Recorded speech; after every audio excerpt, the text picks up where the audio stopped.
It's time for Security Now. Steve Gibson is here. Apple has added a new digital ID inside its wallet. You can even put your passport in there. I think we're getting closer and closer to secure age verification via Apple. Steve will talk about that. Google backpedals on their demand that all developers for Android phones must register with Google. Russia is tracking SIM card appearances. Google is suing a Chinese Phishing as a service platform. And then we'll talk about how it's almost impossible, if you have a cell phone, not to be tracked. And it doesn't require malware. All that and more coming up next on Security Now. Podcasts you love. From people you trust. This is Twit. This is Security Now with Steve Gibson, episode 1052, recorded Tuesday, November 18th, 2025. Global cell phone tracking. It's time for Security Now. Oh, everybody's been waiting all week long to see this cat right here, Mr. Steve Tiberius Gibson, host of the show and our expert on security, privacy, and all good things. Hello, Steve. Hey, Leo, great to be with you for episode 1052. I heard that MacBreak is about to go to the 1000. Yes, we're catching up with you. And they weren't worried about stopping at 999. So there was none of that. There was none of that anxiety. So that would say, since we're at 1052, that they started exactly 1 year after. Oh, that's right. We did. Yes. Assuming we do 52 shows a year. And I think we were a few months after the main Twit podcast. Right. So that's right. And I think I was number 2. Security Now was the second one. I'm not sure where Twit is these days. It's just a little ahead of you, I guess. And actually, the topic of my passport and our meeting in Toronto comes up today on today's podcast. Oh. For reasons that you will soon learn. I look forward to that. Along with our listeners. Okay. We're going to talk about something that that actually began with a pointer from a listener in the feedback from our listeners, which again is like so valuable to me. And I gave it a scan, and part of what it said just sucked me in because I thought, oh, this is such a perfect topic for us to talk about. Today, we're going to talk about global cell phone tracking and why it's not about Pegasus or the NGO group or any of these, high-end malware, spyware people that Apple is trying to get rid of. And there's nothing Apple can do about this, or Google or Samsung or anybody. It is far more pervasive than we have previously understood, and it's available commercially as a service, and it is having the crap abused out of it. Oh yeah. So a great topic, but we're going to talk about Apple's introduction of their new digital ID, which is something that just happened on Wednesday. I got a pop-up note on my phone, which was when Apple announced it. So we'll cover that. Also, Checkout.com refusing to pay a ransom demand and what they're going to do instead with the equivalent amount of money. Google's announcement of their private AI compute in the cloud. Should we trust it or what? We'll kind of put that in context. Also, they're backpedaling, surprise, on their all devs must register demand. It's not dying completely, but they got so much pushback from the world. We talked about it and raked them a little bit here. And there was a whole F-Droid problem. I mean, it was just going to be a problem. So we'll update on where they are. Windows 11, with the November update, has added a Passkeys API. And Leo, wouldn't you know, the top 2 password managers that are both supporters of the podcast are the only 2 which currently support the API at its release. Really? Right. Huh. Yeah. So we're choosing well, is all I'm saying. Yes. And our listeners are, of course, as well. Russia, turns out, is tracking, this is really kind of clever, SIM card appearances within their borders as a means of thwarting their abuse for drone attacks, which kind of ties back into this global cell phone tracking topic. So we're going to get into that. Also, Google is suing a Chinese phishing as a service platform, where those are the main highlights, although we're going to then get into some listener feedback, which leads me down some interesting trails. So we'll do that and then wrap up by talking about something that I wasn't aware was going on. And it turns out lots of actual cell phone providers were not either. Old technology, the oldest, which is under continuous use and abuse. So I think another great podcast for our listeners for this 1052nd episode. Yeah. And we do have a fun picture of the week. So I think I have kept my eyes averted when loading the screens. So we shall enjoy it together. That's all coming up as this episode of Security Now, episode 1052, gets underway. But before we go too far, perhaps I should say hello to one of our sponsors, if you don't mind, Steve. Hello. One of my favorites. I know, sponsors are like your children. You're not supposed to pick favorites. I happen to like these guys a lot. In fact, we might be going to visit them in Orlando next year. I'll tell you a little more about that. I know who. Our show brought to you by ThreatLocker. If you listen to this show, you know ransomware is killing businesses worldwide, but ThreatLocker can prevent you from becoming the next victim using a technology Steve has talked about for years. You were the first person to tell me about Zero Trust.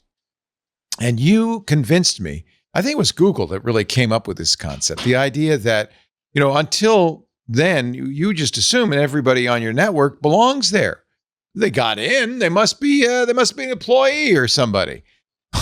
Well, Google realized that's probably not the best policy. Zero trust means no trust.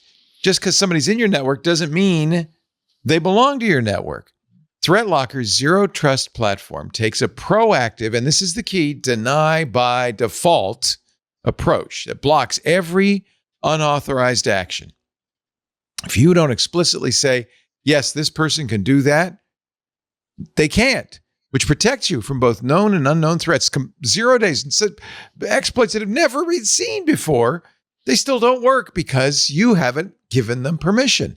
That's why businesses that can't afford to be down for even a moment, global enterprises like JetBlue or the Port of Vancouver, trust ThreatLocker to shield them from zero-day exploits and supply chain attacks while providing complete audit trails for compliance. Because if you think about it, you know exactly who did what when. It's all logged, right? As more cyber criminals, or who didn't do what when, right? Who couldn't do what when. As more cyber criminals turn to malvertising, this is something to be aware of. You need more than just traditional security tools.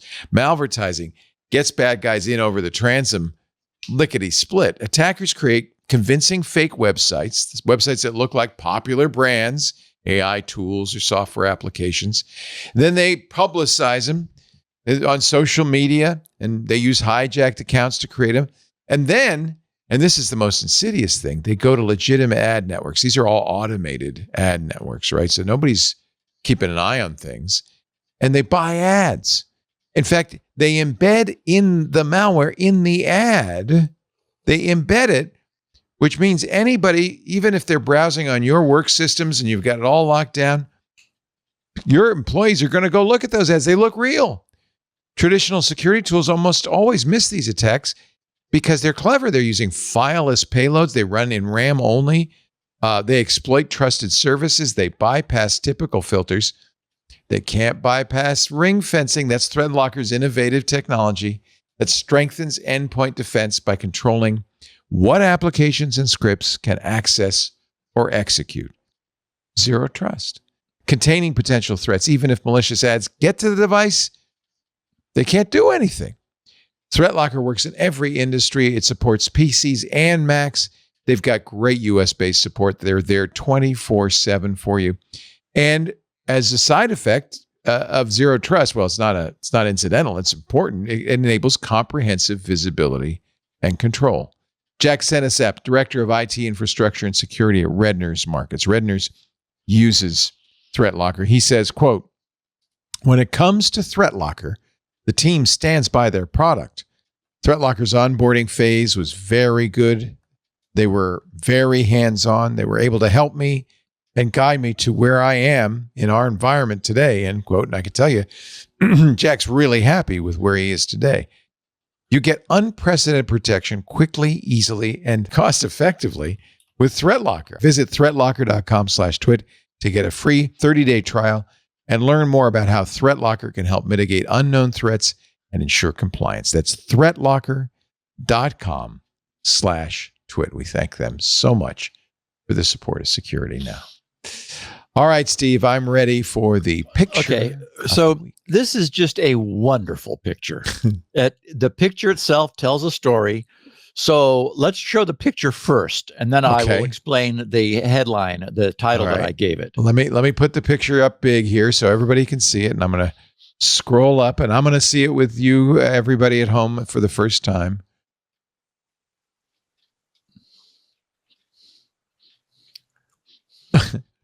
Okay. Okay. You better explain this. So, I have to explain it. So, first of all, a number of our listeners who received the email with this yesterday morning wrote to tell me exactly where it was and what it was. I mean, it's Korean, and it's a subway hall near the Korean, or attached to the Korean city hall of some city in South Korea.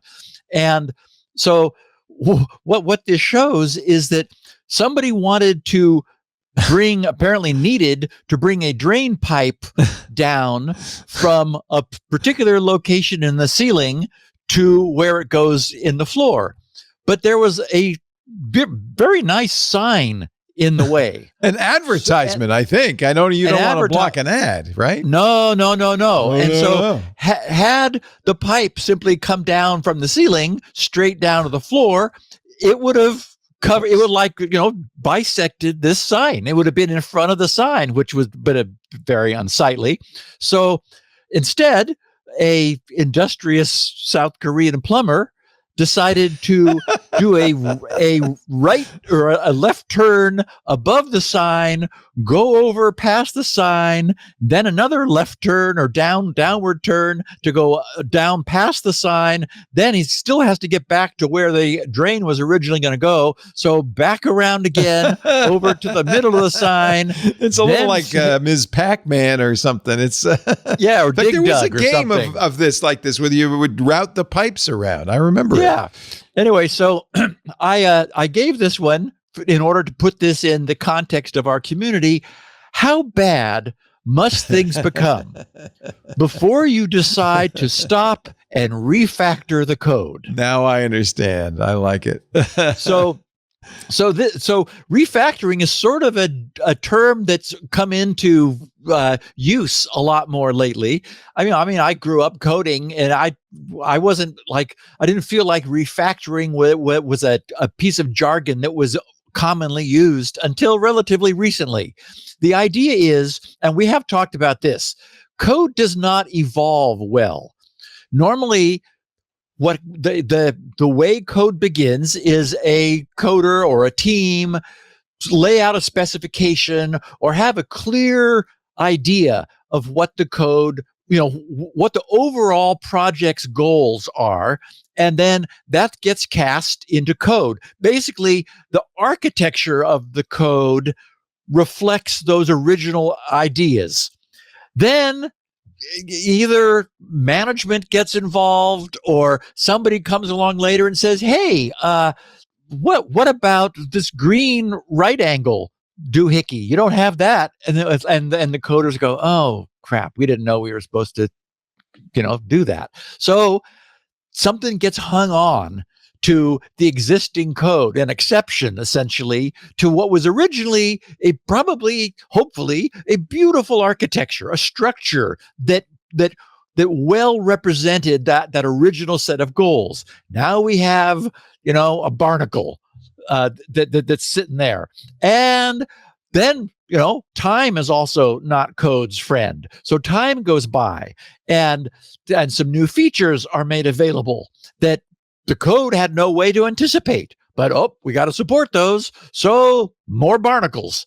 And before long, you just end up with what can only be described as either a kludge or a mess, because there are consequences to this. Some of those barnacles may have knocked off some other ones, or you might have a barnacle that's already in the way of where another barnacle is, so you can't put that barnacle where you want. I mean, there starts kind of being a tug of war, and you get maintainability problems, you get security problems, you get reliability problems.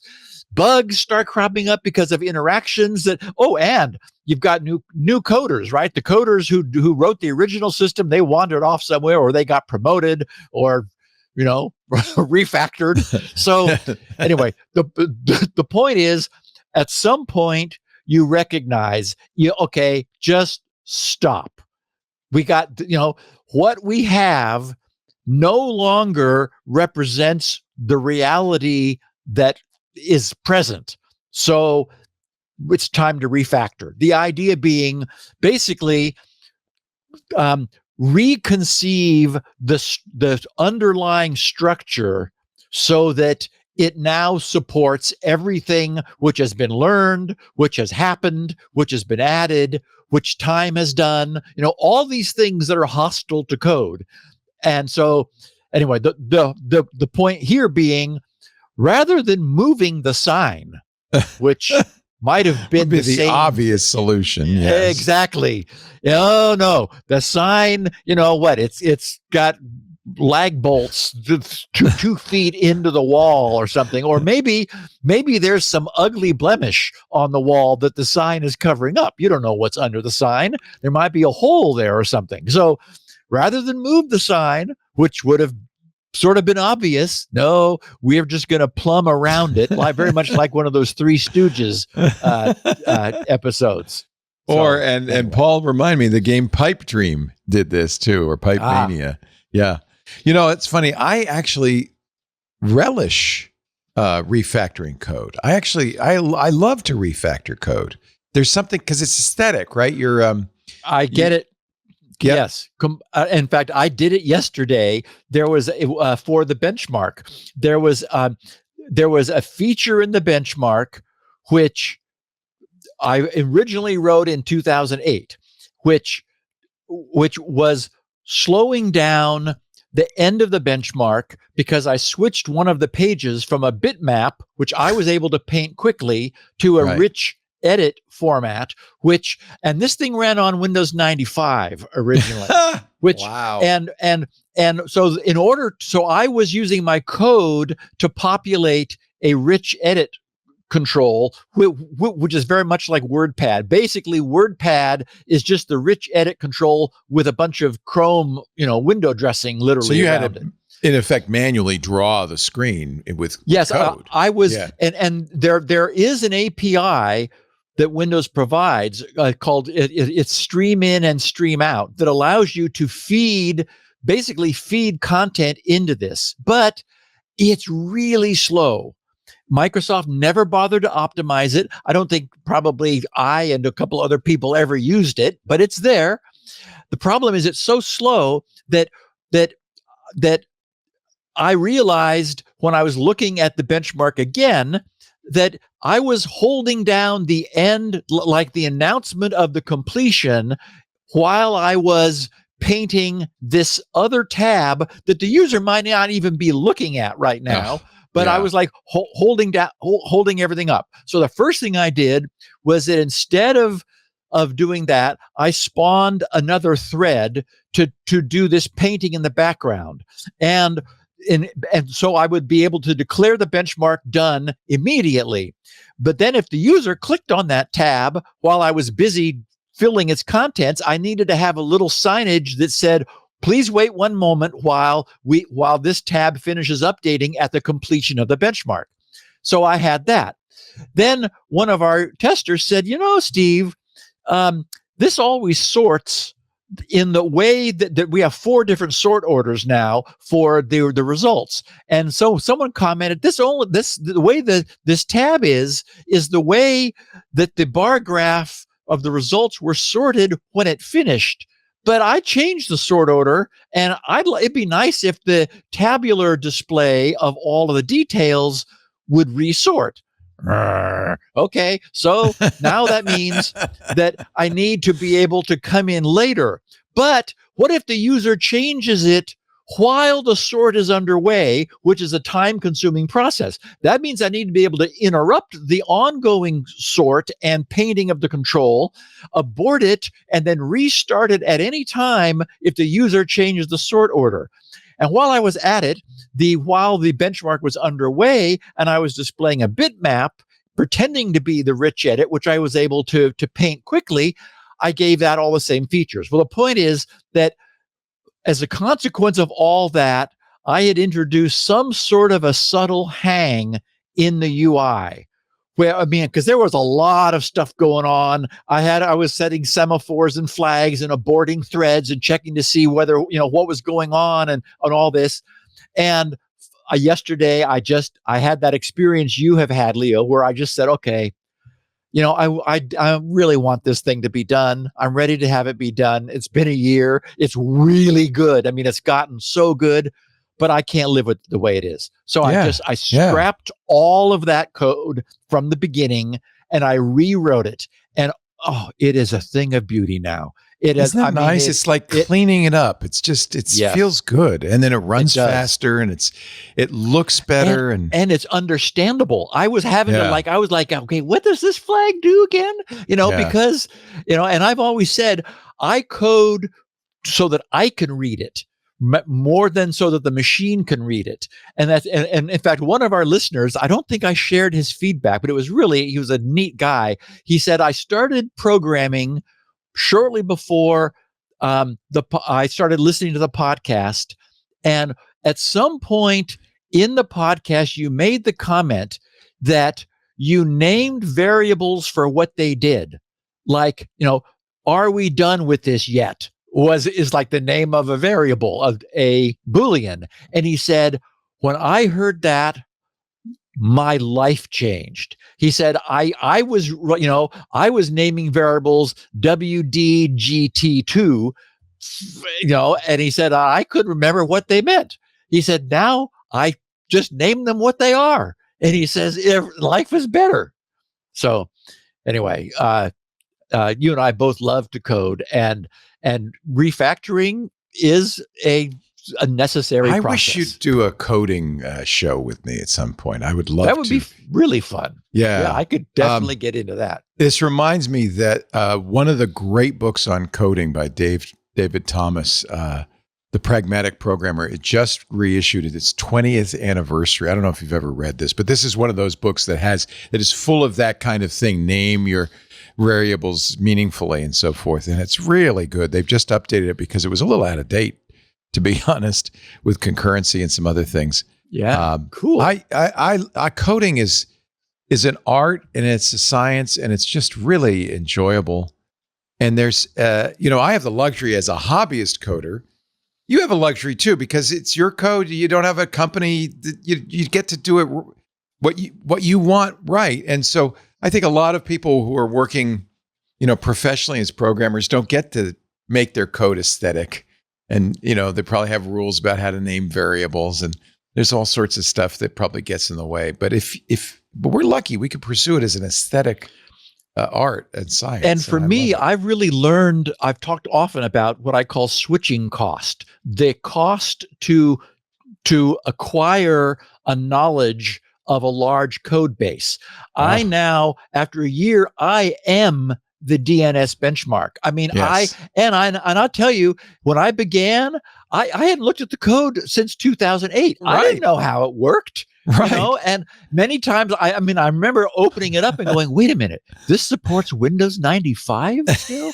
So, it was jumping through some hoops in order to do that. But I bet it was. So for me, and everybody who's been following me knows this, I'm going to get this done. It is really going to be done. And then I am going to never probably touch it again.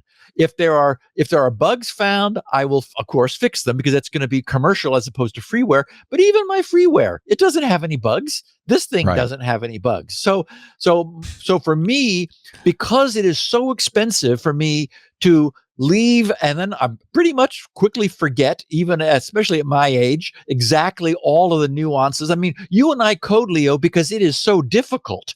I mean, we do stuff which is really hard. Yeah, because it makes your brain work. Yeah, that's what's interesting. Exactly. And so that also means that you lose the sharp edge of your knowledge of a particular solution pretty quickly. I mean, it's very complicated. So my whole point is, it is so much better for me to fix something now while I am it than it would be for me to switch over to the next version of ValiDrive and Beyond Recall, and then need to come back to the benchmark and do something. It's just, so, for me, switching cost is so high. I want to get it perfected so that I don't need to come back to it. For me, it's just aesthetic. I mean, nobody's using my code. Nobody's reading my code except me, but it's just an aesthetic thing. It's so much prettier when it, and it's hard to describe, but you know what I'm talking about. When it's smooth, the shape is right. You know when it's right, and you know when there's something wrong with this. It's too many lines. There's something going on. I can make this prettier. And then you've got this great satisfaction of, you did it. Anyway, good on you. Yeah. And I can't wait to see the DNS benchmark. That's going to be great. There is a beauty to it. You're right. There is. There really is. It's an art.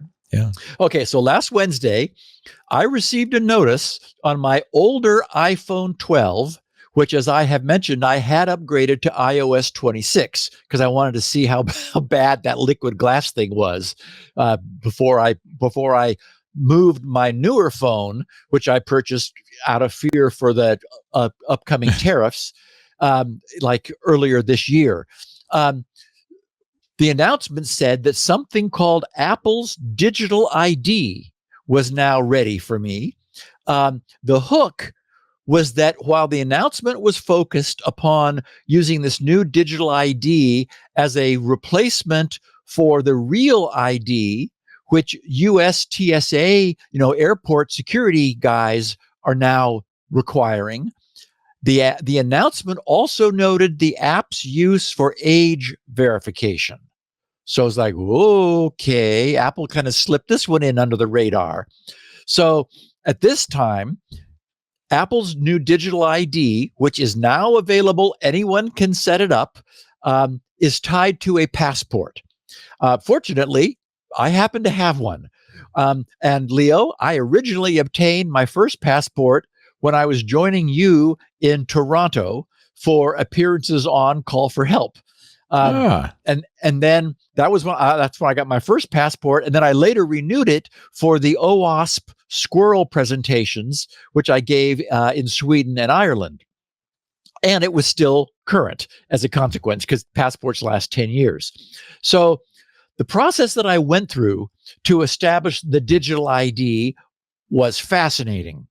The app required me first to aim the iPhone's camera, and this is an iPhone 12. It works. It's all the way back to iPhone 11 and forward, but you do have to have iOS 26, the latest iOS on it.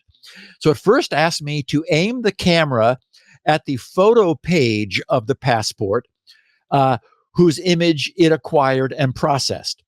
Then, and I love this, it had me scan the RFID chip that's embedded in the back cover of the passport.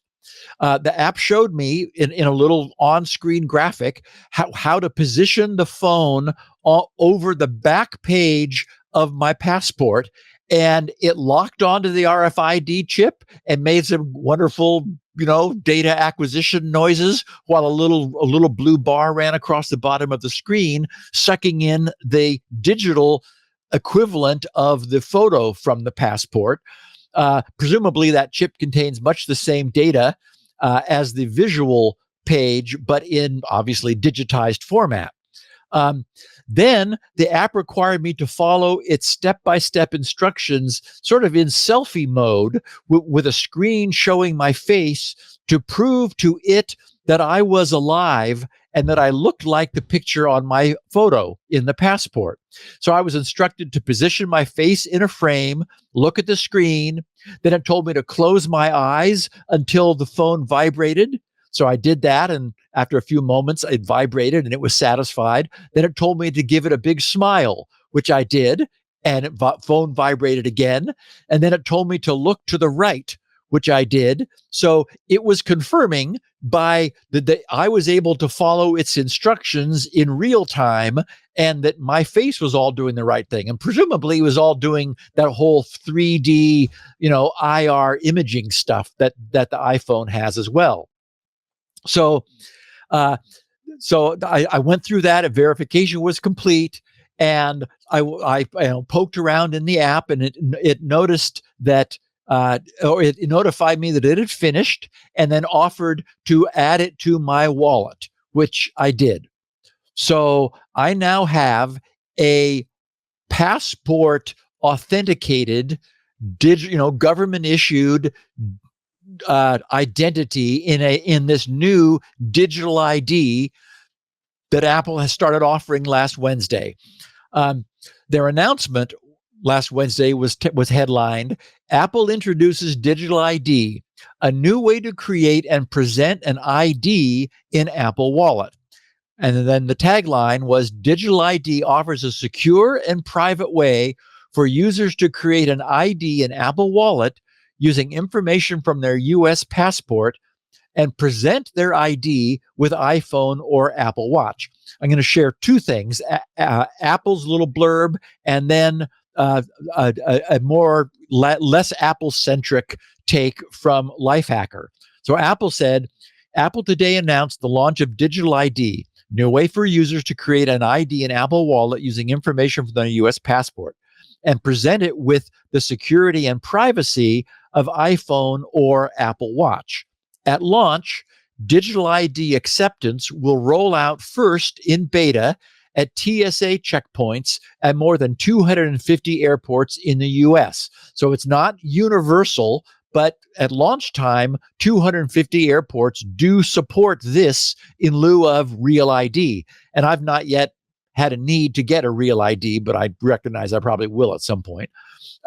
They said for in-person identity verification during domestic travel, with additional digital ID acceptance use cases to come in the future. And again, it already talked about age verification as one of those instances. They said digital ID gives more people a way to create and present an ID in Apple Wallet, even if they do not have a Real ID compliant driver's license or state ID.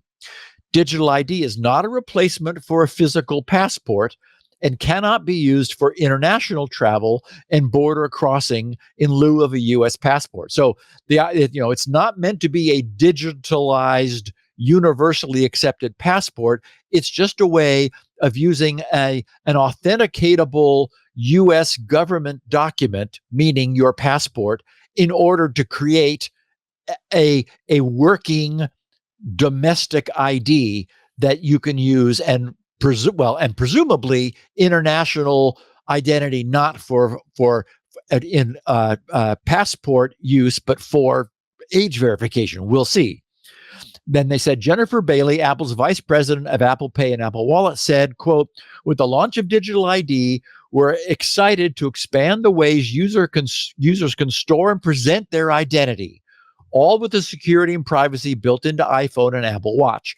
Since introducing the ability to add a driver's license or state ID to Apple Wallet in 2022, we've seen how much users love having their ID right on their devices. Digital ID brings this secure and convenient option to even more users across the country, as they can now add an ID to wallet using information from their US passport." So that's the right way to think about this. And the announcement finished saying the launch follows the capability for users to add an eligible driver's license and state ID to Apple Wallet. If users do not have a US passport to create their digital ID, they can still add an eligible driver's license to Apple Wallet for those 13 states that allow that. Okay, so Jake Peterson, Lifehacker's senior technology editor, offered, as I said, a little more balanced, less Apple-centric view of this. He wrote, "Back in 2021, Apple announced a new feature for the Wallet app, that allowed users to add their driver's licenses or state IDs to their phones. To me, it sounded like the beginning of the end for physical wallets. In reality, it was anything but. Not only are the applications limited, but even after all this time, only 12 states and Puerto Rico actually support the feature. While the rest of us wait for our respective states to get on board, many might have another option for these virtual documents. On Wednesday, meaning last Wednesday, Apple announced Digital ID, a new initiative that lets you create an ID in the Wallet app using your passport. This bypasses the waiting period for the 38 states that don't yet support these ID features. If you have a passport, you can try this feature today. Even if your state supports driver's license and state ID uploads to the Wallet app, you'll miss out on features if you don't have a real ID. If you have a passport, however, you can use it instead, which opens up the Wallet ID feature to even more users than before. Like previous attempts at virtual IDs, however, don't expect to be able to use this digital ID just anywhere you'd normally show documentation. Right now, the main use for digital ID is for flying. According to Apple, digital ID is launching in beta at over 250 airports to be used at TSA checkpoints. Importantly, this feature only supports domestic flights, even though it uses your passport. As such, do not rely on your digital ID when flying outside the US. You'll still need your physical passport in order to validate your identity. In the future, however, Apple says you'll be able to use this digital ID for other purposes, such as booking flights and hotels, as well as opening new accounts.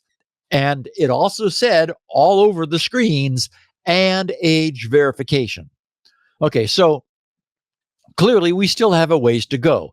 In California, where Leo and I are, we have digital driver's licenses, as do 11 other states and Puerto Rico. But as we've noted before, support remains spotty. So Jake's point that a passport can provide Apple's digital ID with a verified identity source means that those people who live in a state that does not yet support a digital driver's license, but who may have a valid passport, now have an alternative means to robustly identify themselves to their phone, and for what it's worth, to use that if you don't have a real ID license, to use that at a TSA checkpoint. Many pieces of any complete solution for online age verification still remain missing. And we talked about that many times. We need the W3C to get going here. Those pieces are big, but we do need to start somewhere. And I was encouraged by last Wednesday's pleasant surprise of Apple's digital ID, since this is likely the foundation which will develop into more in the future. This is a logical place for it to be. From a foundation like this, Apple will be able to generate secure, privacy-preserving assertions such as over 18 without revealing a single additional fact about a device's user. And given everything we know about Apple, there is no company whose motivations surrounding the preservation of their users' privacy that I would trust more. I mean, if I were going to trust any entity, it would be Apple. They've made this a feature of their own identity. So anyway, it exists. Anybody who's got an updated iPhone can, and who has a passport, can give it a try. It's a cool process. Oh, and as I mentioned, I have two phones because I saw that I was able to virtually turn off all the annoying aspects of liquid glass. I did update my more recent iPhone to iOS 26. So I'm running it on both, although I've got the reduce motion and increase contrast features selected. Those two things basically shut down a lot of the annoyance of liquid glass. Just this morning, I was curious to install the same identity with my passport in my other phone. I went through all the process. Oh, and interestingly, it gave me a different set of proof of life motions to go through. This time I had to open my mouth wide and also look down. So it mixes that up from time to time in order to, keep it interesting and to keep people from being able to spoof this presentation in some means. Although I'll bet you that they're using their IR technology to see that you're a 3D and not just some sort of a 2D presentation. Anyway, the point was, once it got all done, I hit a roadblock. It said, whoops, this ID is currently installed in another device. You can only have it in one device at a time. So I thought, okay, well, the device I had installed it in was not the one I carry around with me. So I removed it from the wallet in my older phone that's sort of my desk phone here. And then I went through all the rigmarole again. And it was different rigmarole a third time. And then it installed this identity into my phone. So for what it's worth, you can't stick it in multiple devices. It is very tightly bound to one physical iDevice at a time, probably an iPhone.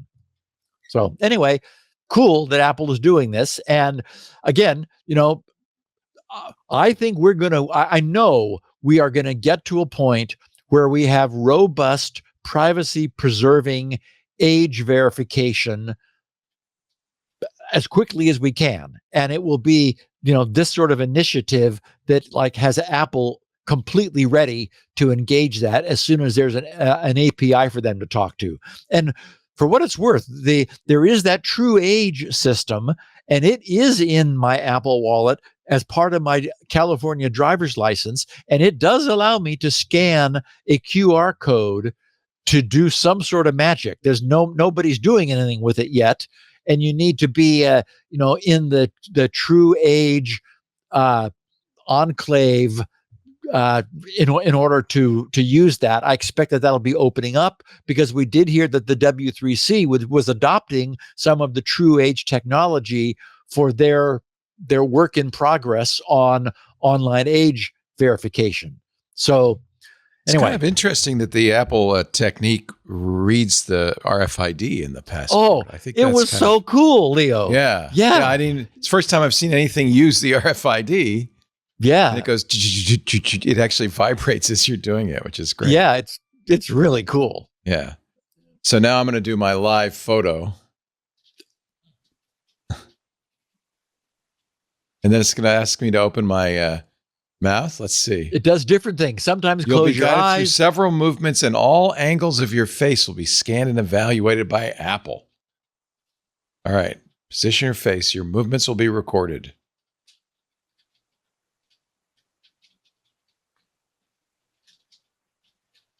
Okay, he's got his eyes closed now. Yeah.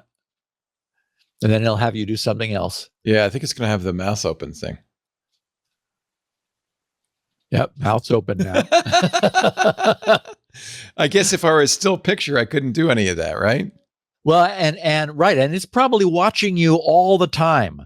I'll bet you they've done a great job. Did it tell you to look to the right or to your left? Yeah, left. Yeah. Yep. When I saw you do that. Yeah, when you're doing the Sora thing, to scan your digital thing to make AI videos, it takes a picture of you, but it also has you read 3 random numbers. And it's the same concept, right? It's like these are zero proof identity, because if it were a fake, you couldn't read because you don't know what those numbers are ahead of time. You couldn't read those numbers. Right. So it's kind of interesting. The techniques people are coming up with to validate this. So I just set up my passport. I already have my driver's license, as you know, we set those up a while ago. Yep. Now you better get a real ID. You might be required to board an airplane at some time in the near future. Well, this actually is a substitute, given that the airport supports it. 250 airports at launch do. Oh, and you still have your passport as a real ID. And I so you still don't need have a real my ID passport. driver's Yes, license. Yeah, exactly. Yeah, exactly. Okay, so checkout.com. We'll do one more before our next break. Checkout.com says no to extortion. Last Wednesday, Mariano Albera, the chief technology officer at Check Point, who's been around. He was previously the CTO at Expedia, OVO Energy, and Thomas Cook. He posted his company's decision to say no to and we know these people well, the Shiny Hunters extortion gang. In his posting headlined, "Protecting Our Merchants, Standing Up to Extortion," Mariano wrote, "Last week, Checkout.com was contacted by a criminal group known as Shiny Hunters, who claimed to have obtained data connected to Checkout.com and demanded a ransom. Upon investigation, we determined that this data was obtained by gaining unauthorized access to a legacy third-party cloud file storage system used in 2020 and previous years. So not for the last 5. He said, we estimate that this would affect less than 25% of our current merchant base. This is Checkout.com. The system was used for internal operational documents and merchant onboarding materials at that time. This incident has not impacted our payment processing platform. The threat actors do not have and never had access to merchant funds or card numbers. The episode occurred when threat actors gained access to this third-party legacy system, which was not decommissioned properly. This was our mistake, and we take full responsibility. We are sorry. We regret that this incident has caused worry for our partners and people. We've begun the process to identify and contact those impacted and are working closely with law enforcement and the relevant regulators. We're fully committed to maintaining your trust. We will not be extorted by criminals. We will not pay this ransom. Instead, we're turning this attack into an investment in security for our entire industry. We will be donating the requested ransom amount to Carnegie Mellon University and the University of Oxford cybersecurity centers to support their research. Yes, to support their research in the fight against cybercrime. Security, transparency, and trust are the foundation of our industry. We will own our mistakes, protect our merchants, and invest in the fight against the criminal actors who threaten our digital economy. We are here to assist our merchants in whatever way we can. As always, we are available through your regular checkout point of contact for any further assistance or questions you may have. So this is the way to handle a data breach, if there's any way to do so. Mariano's donation is meant to have the effect of backfiring on the attackers. Not only will they not be paid, but the security researchers who work to track them down and take them down will be strengthened by receiving the money that Checkout.com refused to pay to the criminals. Nice going. Yeah, that makes lots of sense, Leo. Yeah, that's the way to do it. That's the way to do it. As does our next sponsor. Oh, yes. They make a lot of sense. We'll be back with more Security Now in just a bit. But first, a word from Big ID, our sponsor for this segment on Security Now. Big ID is the next generation AI-powered data security and compliance solution. Big ID is the first and only leading data security and compliance solution to uncover dark data through AI classification. They can identify and manage risk, remediate the way you want, map and monitor access controls, and scale your data security strategy.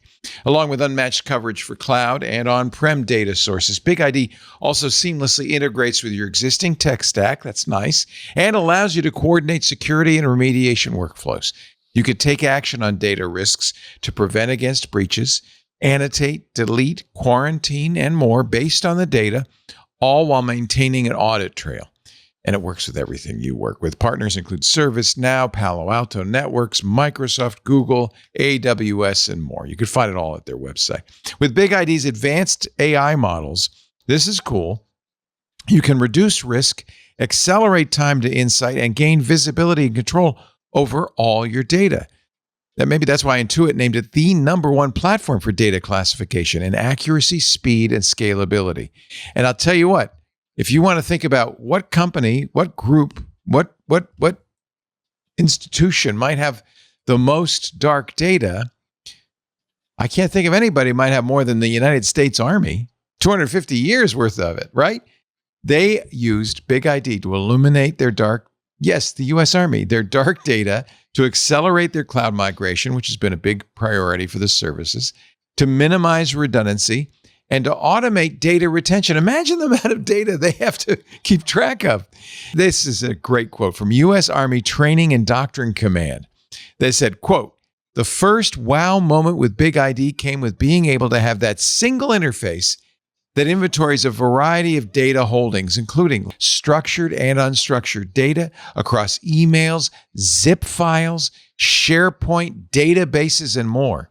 To see that mass and to be able to correlate across those is completely novel. I've never seen a capability that brings this together like Big ID does." End quote. Wow. CNBC recognized Big ID as one of the top 25 startups for the enterprise. They were named to the Inc. 5000 and Deloitte 500, not just once, but 4 years running. The publisher of Cyber Defense Magazine says, quote, "Big ID embodies 3 major features we judges look for to become winners: understanding tomorrow's threats today, providing a cost-effective solution, and innovating in unexpected ways that can help mitigate cyber risk and get one step ahead of the next breach." End quote. Start protecting your sensitive data wherever your data lives at bigid.com/security now. You can get a free demo to see how Big ID can help your organization reduce data risk and accelerate the adoption of generative AI. Again, that's bigid.com/security now. Oh, also, there's a free white paper that provides valuable insights for a new framework. People are just starting to talk about AI TRISM. That's AI Trust, Risk, and Security Management, to help you harness the full potential of AI responsibly at bigid.com/security now. Get that white paper for free. bigid.com/security now. Thank him so much for supporting the important work Steve's doing here at Security Now. Now back to the show. So last year, Apple launched their private cloud compute, and Google is now offering a similar solution under the banner Private AI Compute, our next step in building private and helpful AI. Last Tuesday, Google said, "Today we're introducing Private AI Compute to bring you intelligent AI experiences with the power of Gemini models in the cloud while keeping your data private to you." Okay, so I've took out a bunch of the glad-handing market speak, and I'm excerpting just the technical bits from their announcement.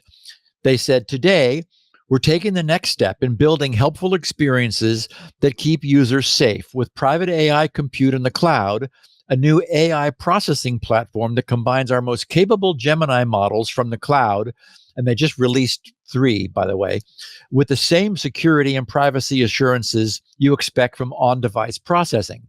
It's part of our ongoing commitment to deliver AI with safety and responsibility at the core." They said AI is evolving to become even more helpful, personal, and proactive.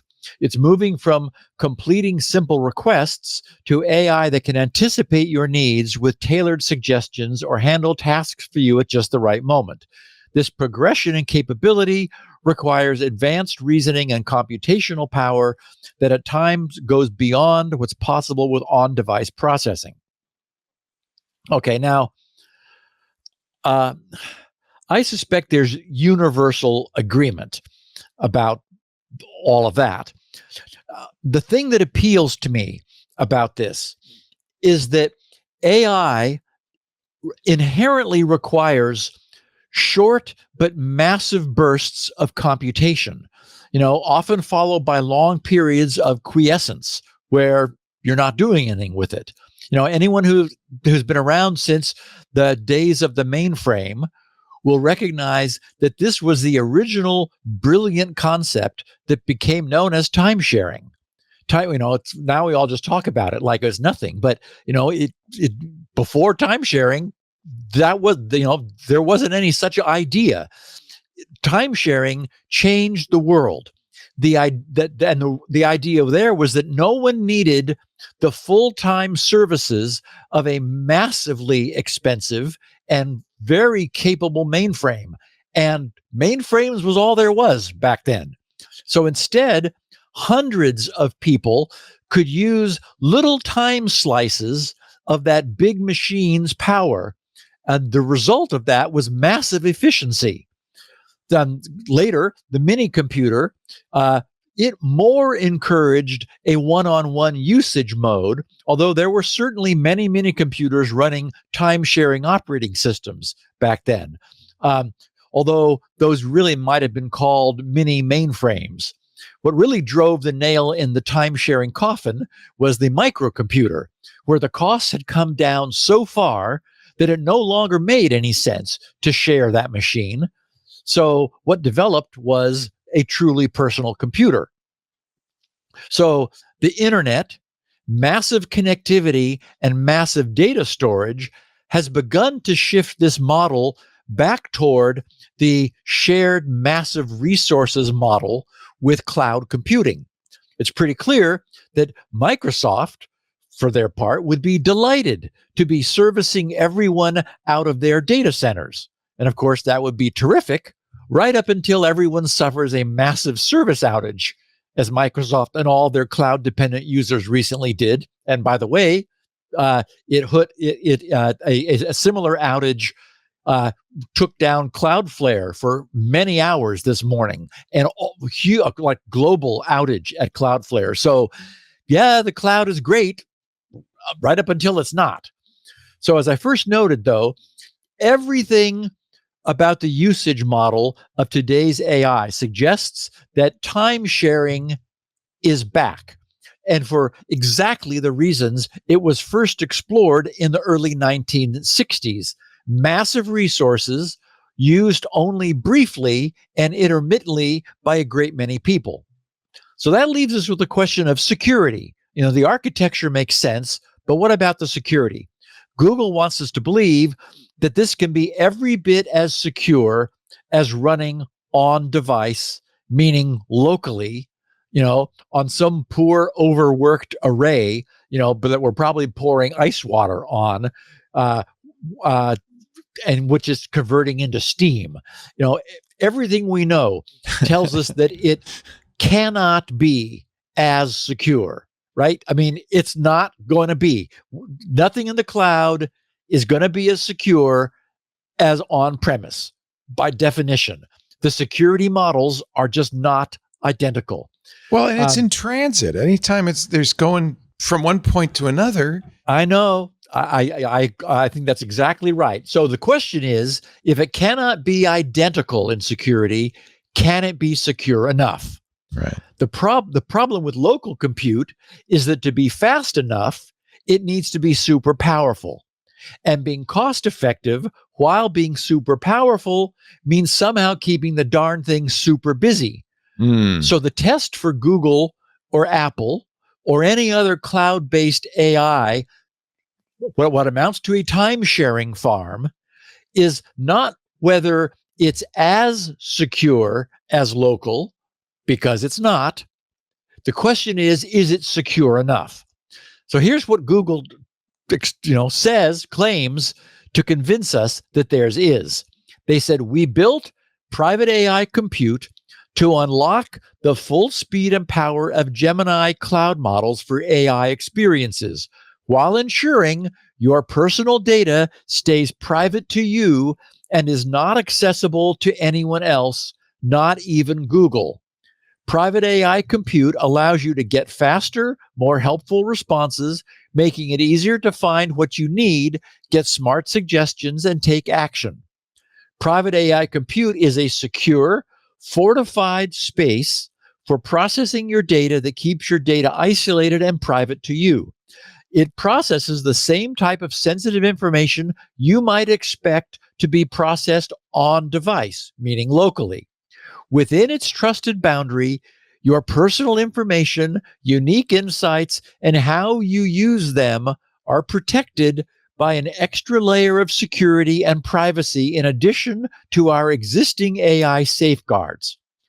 Private AI compute is built on a multi-layered system that is designed from the ground up around core security and privacy principles. And they have 2 bullet points. First, one integrated Google tech stack. They said private AI compute runs on one seamless Google stack powered by our own custom tensor processing units, which they call TPUs. World-class privacy and security is integrated into this architecture with titanium. That's titanium, Leo, not iron, not steel, not diamond gold or anything. Titanium intelligence enclaves. Those are TIEs. This design enables Google AI features to use our most capable and intelligent Gemini models in the cloud with our high standards for privacy and the same in-house computing infrastructure you already rely on for Gmail and search. Except I don't think it's the same, but okay. Then second, they said no access. Remote attestation and encryption are used to connect your device to the hardware secured, sealed cloud environment. Oh, it's sealed, okay. Allowing Gemini models to securely process your data within a specialized protected space. This ensures sensitive data processed by private AI compute remains accessible only to you and to no one else, not even Google. Okay, now, I don't know how they do that because, the model is being trained on plain text, which means any prompting you do has to be submitted as plain text to the model, which means it needs to be decrypted and presented to their GPU farm. So, maybe they've got an electric fence around the data center. I don't know. But does this make sense for whose application? I don't know. It's not for me to judge. What I can judge is that the concept of sharing massive AI compute in the cloud makes all kinds of sense. The architecture, absolutely. That's what rings so true here. And I would also note that doing this is doing this in a truly privacy preserving fashion is not for fly-by-night outfits. I would stick with brand names here. Apple, yes, they clearly have invested heavily in this. Google says they have. I would not do this. They seem pretty good with security. I can't think of any breach that Google has ever experienced. Can you? It's true. It's true. We are unaware of them ever having a big data breach. Yeah. And so that's significant. You're right, Leo. So if you're using cloud AI to quickly compute gambling odds for, near real-time betting, then I would say it probably doesn't matter who you use. But if you're using cloud AI to form your publicly traded Fortune 500 company's 10-year product development plan, it's another matter. Frankly, I'd have a difficult time letting that anywhere near the public internet, regardless of what assurances are being made.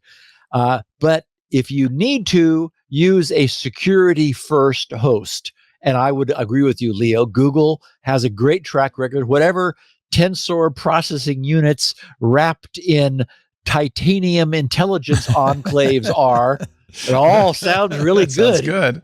Yeah. Okay. Sounds like we're safe there. So, so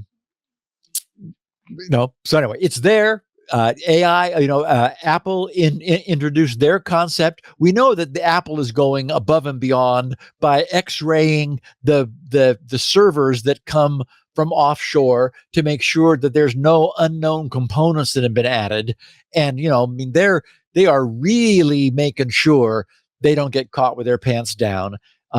We can assume that Google has means of doing something similar. Certainly they got the money to do that. And,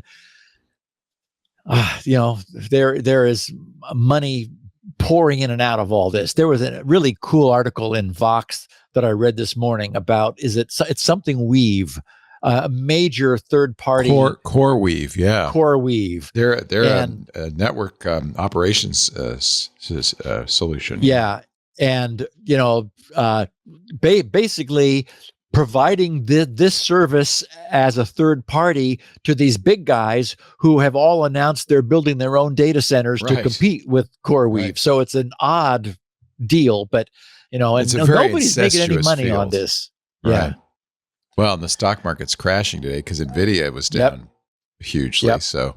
Yep, fourth day in a row. I keep waiting for the bubble to pop, and I don't want it to because my entire retirement's based on everybody the is speculating that that we are in an AI bubble, which is responsible for all the growth that we've seen recently. So, I feel like I understand why everybody says that. I really do. But I also, and you agree with me, I think there's real value in the stuff that AI is doing. I am it's amazing what it can do. Stunned by it now. I mean, as a research assistant, it is invaluable. One thing in this article that caught me off guard a little bit was that this CoreWeave group, they own 250,000 NVIDIA GPUs. They are an NVIDIA only company. That must be more than anybody. That's amazing. Yeah, they own 250,000 NVIDIA GPUs. And get this, Leo, they used it as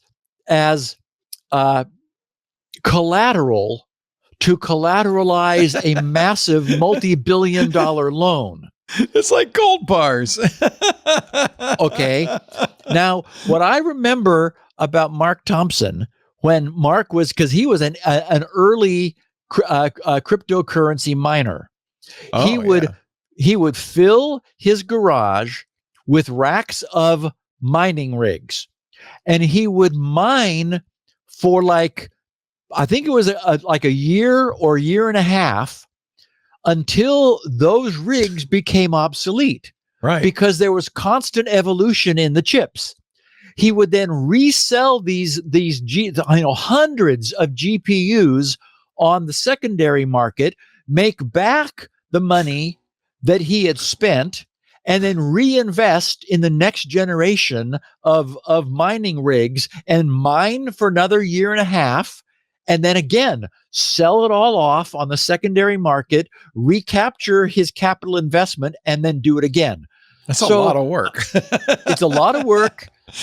But what worried me about CoreWeave is they now have 250,000 aging and soon to be less valuable than state-of-the-art NVIDIA GPUs. Right. So unfortunately, the world is moving forward. Microsoft is apparently building their own chips.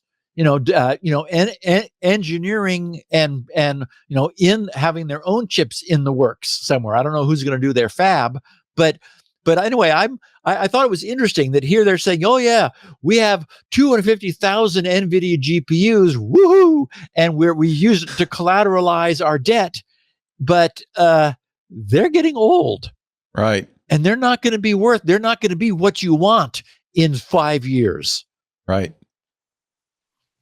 It's a interesting, conundrum situation. Just don't hit my IRA too hard, okay? Well, my problem, and I've said this over and over, is that I talked about it last week. None of this making money yet. I think it will. That's the question. Is there value being created? And I think there is. Genuine yes, value. I think we're in for a reckoning. Because, there's just too much cash has poured into this speculatively, but long term, as I said, back when I purchased my 10 megabyte hard drive, we did not know that we would ever have a 64 gig dongle that on our keychain. We didn't know how to get there from here, yet we got there anyway. And similarly, we don't know what is going to come next. Every instinct we have tells us that we are going to get there. that that AI will become so cost effective that it is going to change everything. I think a lot of course, we talk about this on Intelligent Machines every Wednesday, and it's a great subject because it's just it's happening so fast that it's unknown. But I think that we had a great conversation with Kevin Kelly last week, and his opinion is that AI will be embedded in everything. Just as computing has gone to the edge, the next step is for AI to go to the edge, and it will be embedded in almost everything we use. And I think that's going to be a very interesting world. Right. That's all I have to say about it. I don't know if it's good or bad. It's interesting.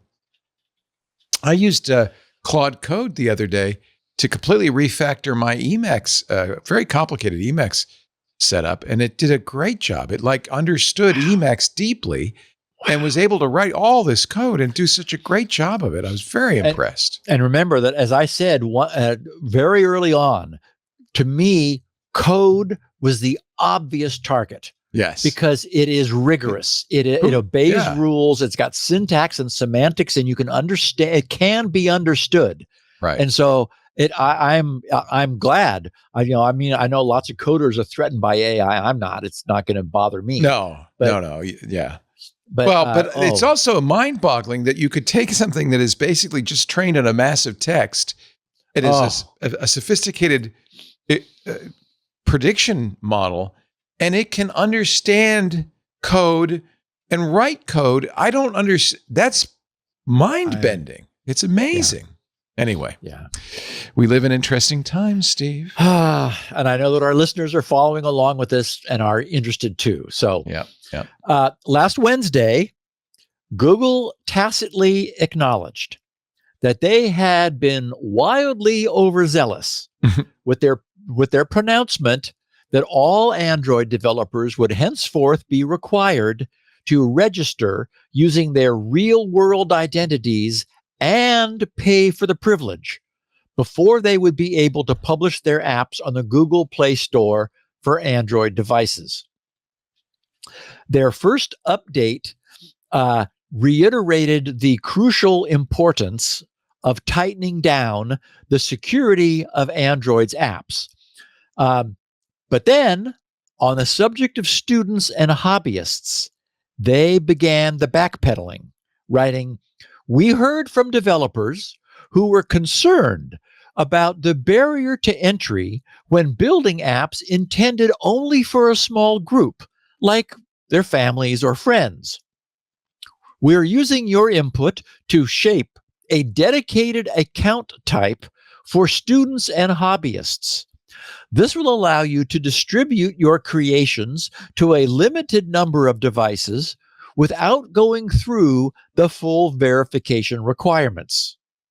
Okay, so that sounds like a terrific option to address the needs of those who are not looking or needing to reach a mass of users. Certainly there is that community.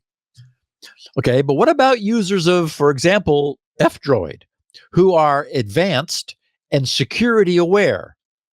Google has made a carve out for them too, explaining, while security is crucial, we've also heard from developers and power users who have a higher risk tolerance and want the ability to download unverified apps. Based on this feedback and our ongoing conversations with the community, we're building a new advanced flow that allows experienced users to accept the risks of installing software that is not verified. We're designing this flow specifically to resist coercion, ensuring that users are not tricked into bypassing these safety checks while under pressure from a scammer.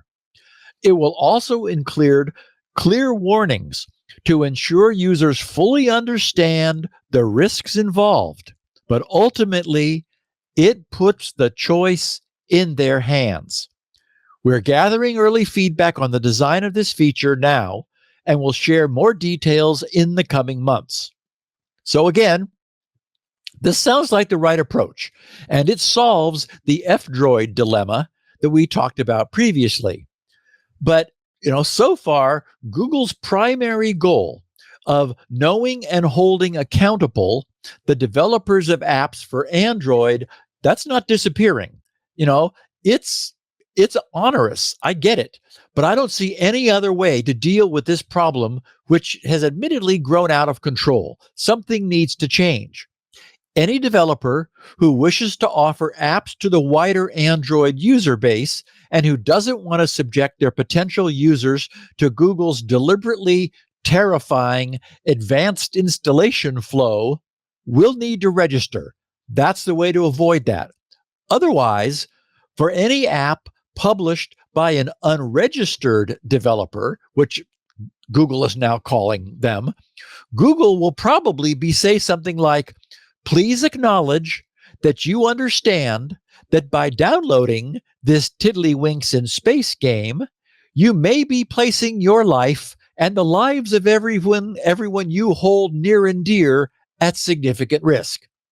Now, of course, developer registration will prevent those notices, which would probably dramatically increase download counts. At some point, it's also conceivable that the Google Play Store may even offer a filter to only show apps from known, which is to say, registered developers. So anyway, they faced a bunch of blowback from that, blanket pronouncement that, you got to be registered to play in our sandbox in the future. And they said, okay, we're going to make that optional, but if you're not registered, then your user is really going to have to recognize risk and accept risk and push past a bunch of notifications. And if you only want to publish this thing for a few people, just, as a hobbyist or a student, then you don't have to do anything. So, that was a good change. And Leah, we're a little bit past an hour in. We're going to talk about Windows 11 adding a Passkeys API. Which two of our sponsors, 1Password and Bitwarden, just happen to both be the only supporters of at launch. But that's as opposed to supporting passkeys, it's supporting the API. I'd be interested in what you do with that. Yes, it allows those two to deeply integrate with Windows 11 as the passkey supplier for the OS. By the way, my passport was initially rejected for some reason. The verification didn't happen, but I did it again, and now I do have my U.S. passport in my wallet. I don't know what I can do with it, but I got it. That's exactly what mine looks like too. Yeah, yep. It's just a blue card. Yeah, I think what will happen, what I'm guessing is that Apple now absolutely positively knows your age. So when there is an API that allows your phone to scan a QR code on a site that says you need to prove that you are an adult. They do say that online, but you have to use Safari, their browser. So there's an API, there's some sort of interaction they've built in. Right. Yeah. Right. Interesting. So at that point, there will be a privacy preserving. Again, I trust Apple to do this. That's all they would allow. Yeah. This is what we need. We're getting there. Yeah. Speaking of getting there, let's talk about surviving a disaster like ransomware in your business. Our sponsor for this segment of Security Now is a name you should know, Veeam. When your data goes dark, Veeam turns the lights back on. Veeam, V-E-E-A-M, keeps enterprises running when digital disruptions like ransomware strike. It seems to me, if you have a business and you're not using Veeam, you're not paying attention. This is something everybody needs. Veeam's powerful data recovery options ensure you've got the tool that you need for any scenario, broad, flexible workload coverage. And one of the reasons, Veeam is more than backup is because your data is in clouds, it's in containers, it's on-prem, it's all over the place and everything in between. But Veeam can handle that, you see. Full visibility into the security readiness of every part of your data ecosystem. That's key.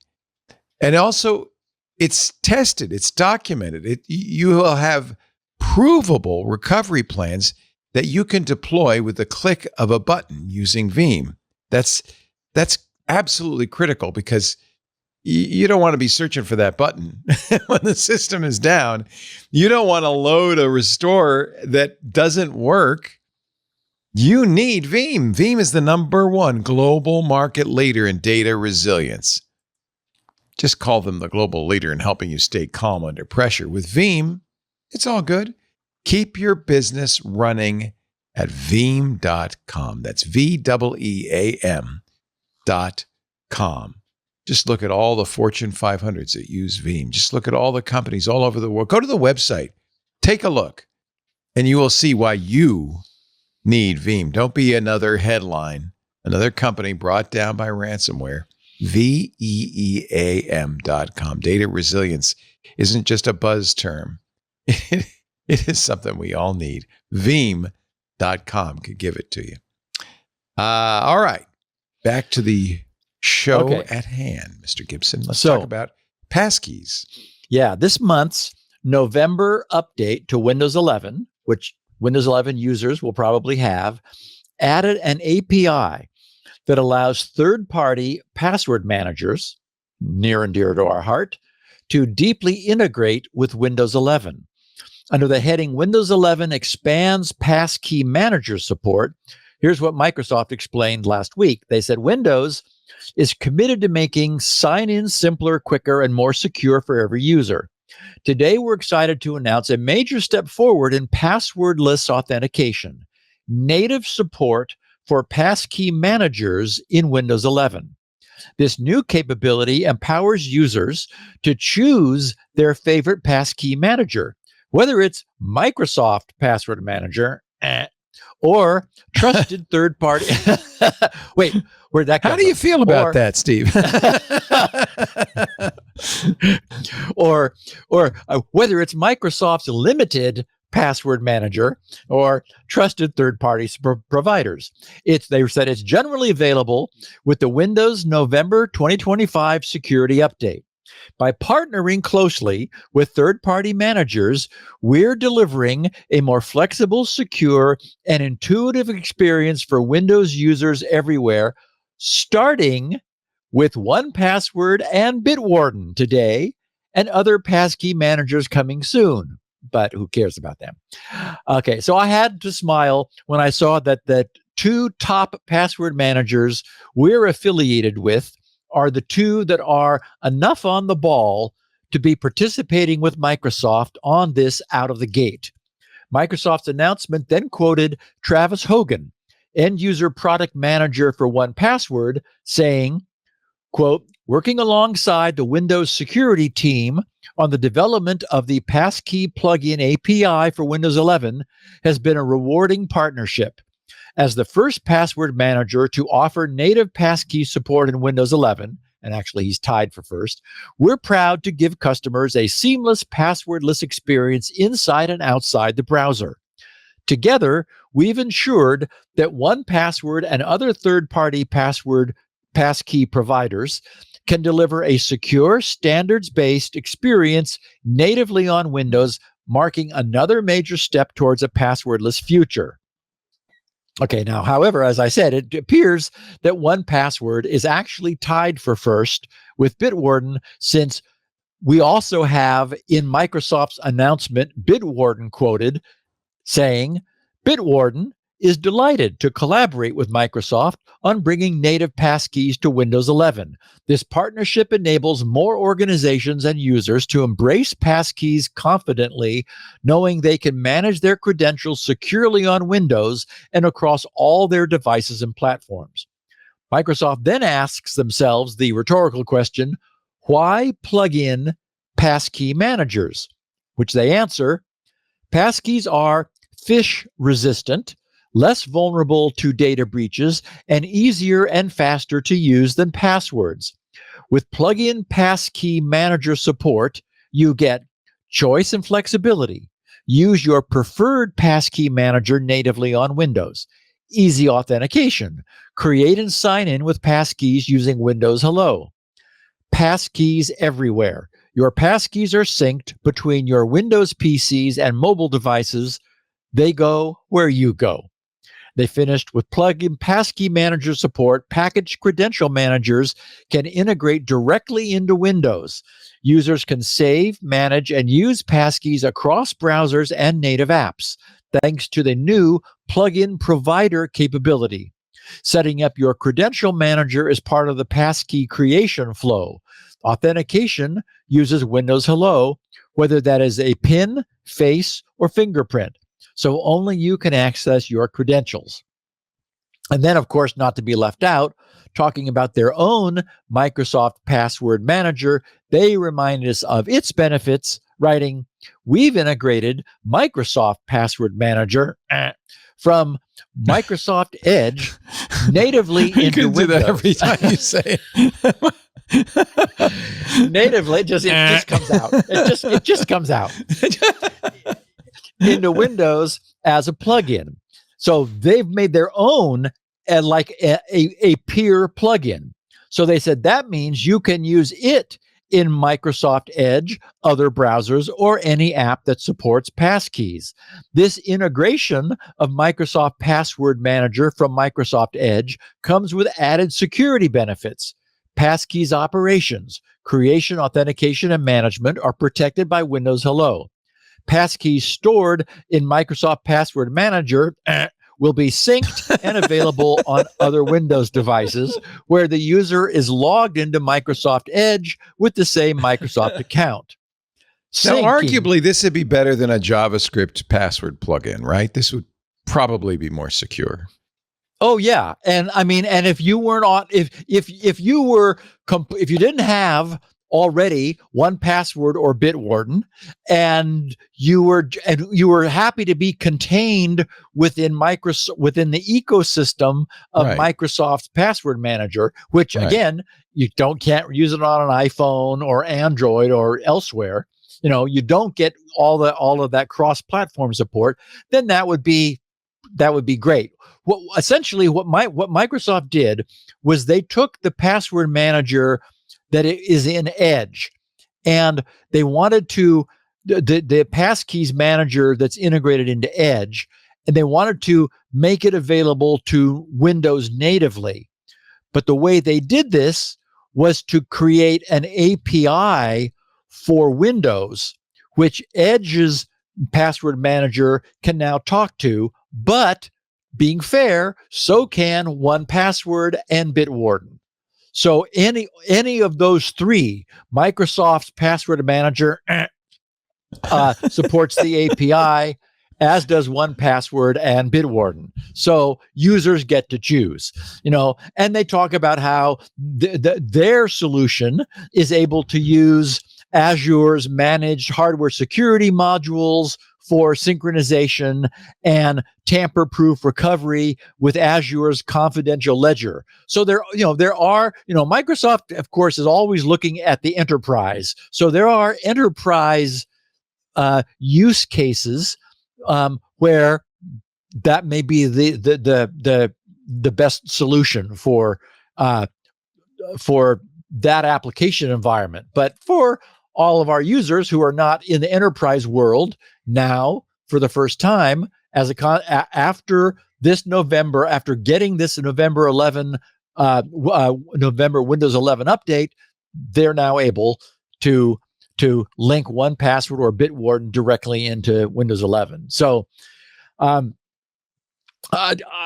think that they probably recognized that this was going to happen one way or the other, right? I don't think they created the API out of the goodness of their heart. They must have realized that there was no way they could force everyone to use their Windows-centric solution, because a lot of us are using Bitwarden and 1Password. So instead of what was that other one that Microsoft's suggesting people use? That would be Microsoft Password Manager. Nice. Yes. So last week, Microsoft, 1Password, and Bitwarden published synchronized news releases about this appearance. Here's what Bitwarden themselves said about this. They said, now available in beta, the Bitwarden desktop application integrates with Windows 11 for an OS native passkey experience. That's what this means, is that Bitwarden will be able to provide passkeys natively to Windows 11, which, itself has passkeys as part of its structure natively. Any passkey created, they wrote, and securely stored in the vault is synced to all your devices, providing you access from anywhere. And that's the big advantage over, get ready for it, when the Microsoft Password Manager. Right. Sorry, a little late on the button. This works both ways. They said this works both ways, allowing for passkeys already saved in Bitwarden Vault to be used in Windows 11 for applications outside the browser and for the use of passkey website logins inside the browser, even, and here it is, Leo, without needing to have the Bitwarden extension installed. Yeah, I think that's probably better, right? Better, yes. Yeah. Simply select the Bitwarden desktop application when Windows prompts you to choose a passkey provider. So now in Windows 11, there is this new passkey provider interface choice, and Bitwarden, with it installed, will be listed there. And they finished saying Bitwarden worked closely with Microsoft to develop the Windows component required for this functionality. In this beta release, the feature requires installing the desktop application from the GitHub repository. It will later be widely available through the standard desktop application install. And Travis, with 1Password, wrote, after 6 months in beta and working hard to address all your feedback, today's the day we finally bring desktop-level support for passkeys on Windows 11. No browser, no problem. You'll be able to seamlessly sync and manage passkeys on Windows with 1Password as your credential manager. We're also introducing an improved onboarding flow to enable 1Password passkeys on Windows 11 to better meet you where you are. However, this integration requires the MSIX version of 1Password for Windows. It uses the MSIX. That's their latest installer, essentially. It replaces XEs and zips and MSIs. So it's MSIX. They said, or Travis said, it uses the MSIX technology to better support all the functionality Windows 11 offers, including system-level passkeys. We've already begun to process the process of migrating nightly and beta users to the MSIX build, and we're starting to migrate those on stable today.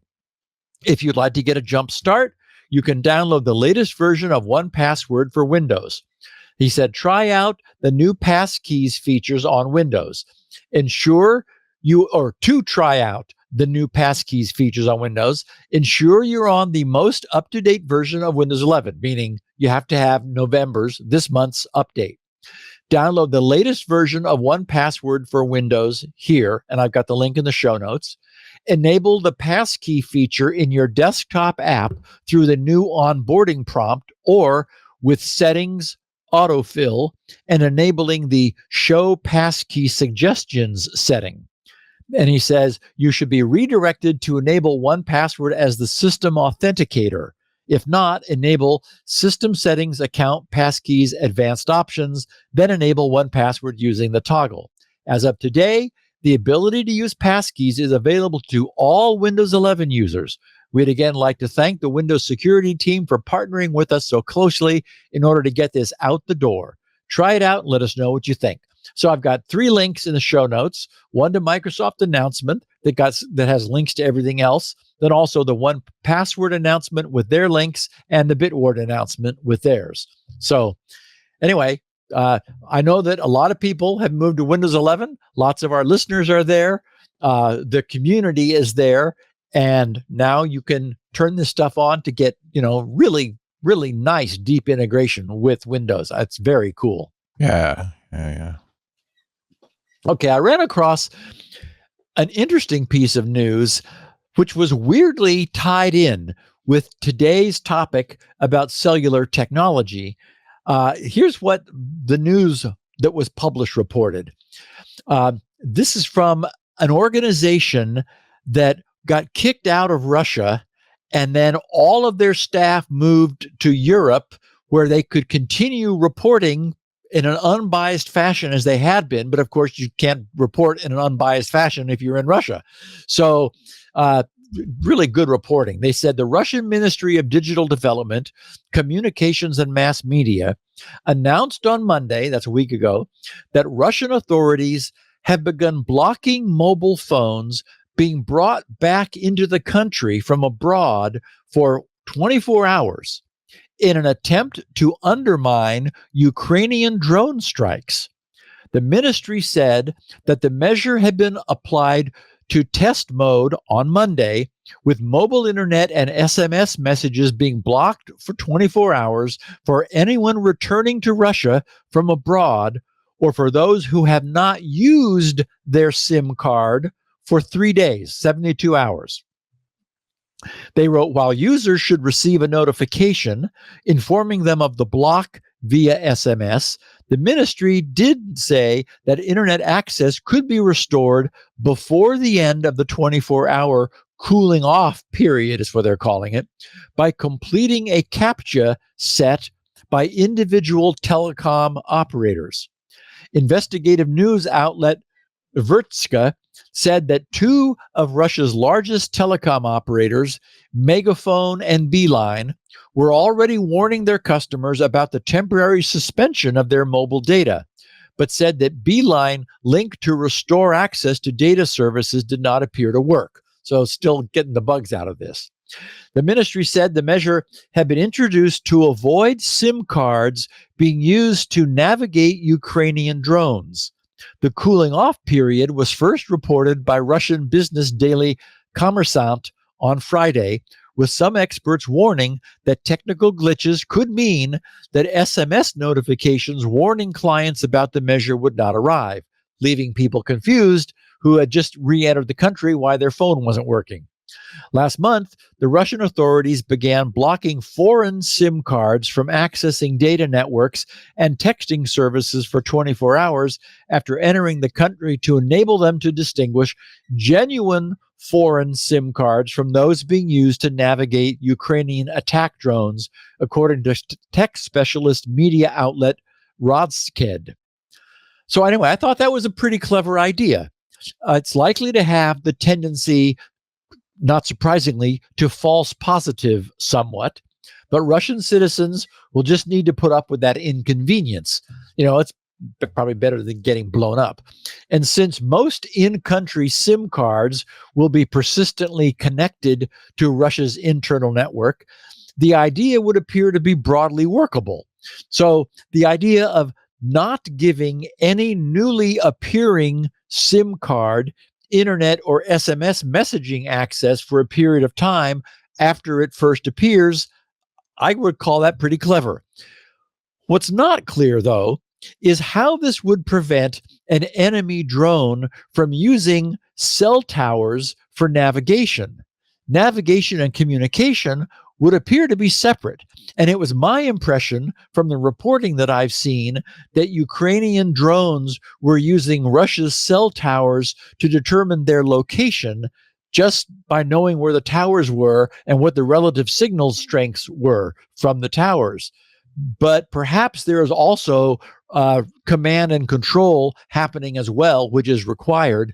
You know, you can begin to think of ways to get around this, right? Like how long must you be out of country and out of cell service before the boom drops, so that maybe you could take SIM cards which had been active in country, quickly send them to Ukraine, install them in drones, and have them come back. I don't know. You could see how it would be a big problem in Russia. They are fighting this drone battle, and people are controlling these drones using SIMs. So yeah.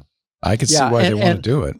And the question, it's like, okay, apparently voice service is not disconnected, only internet and SMS, which makes me wonder why you couldn't switch to voice channel control. It would take a little cleverness, but could you do data over the voice channel?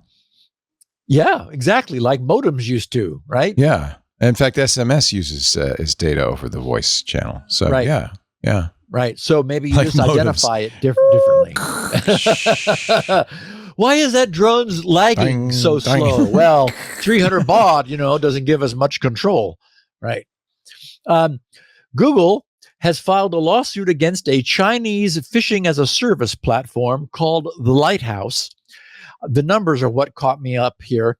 The Lighthouse is believed to be behind that many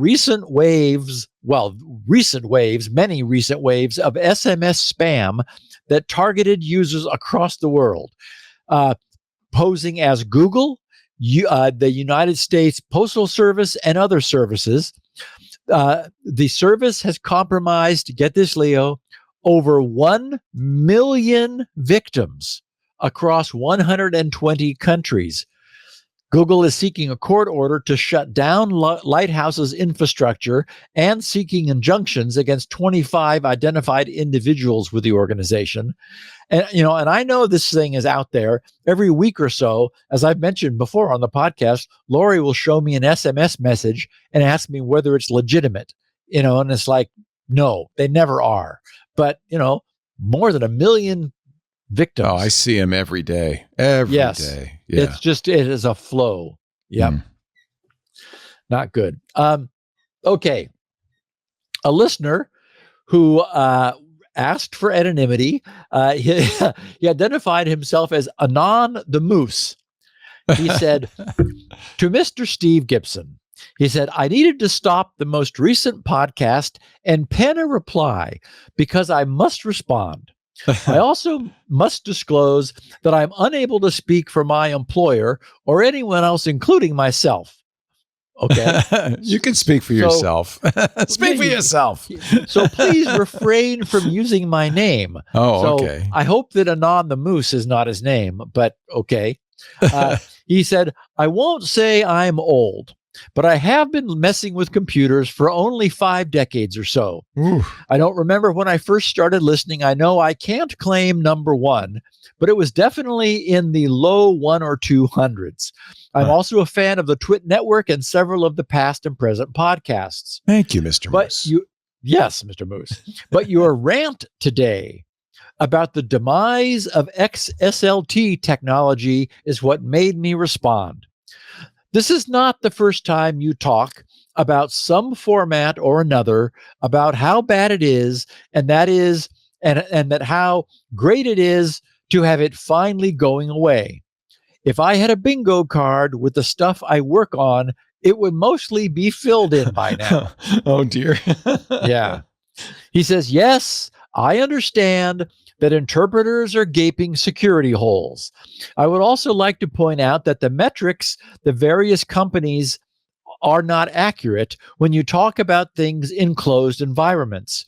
With respect to XSLT, I work on an international standards group that has tens of thousands of XSLT code that converts files of many different formats into an HTML deliverable that describes the exchange model that is a fairly complex graph.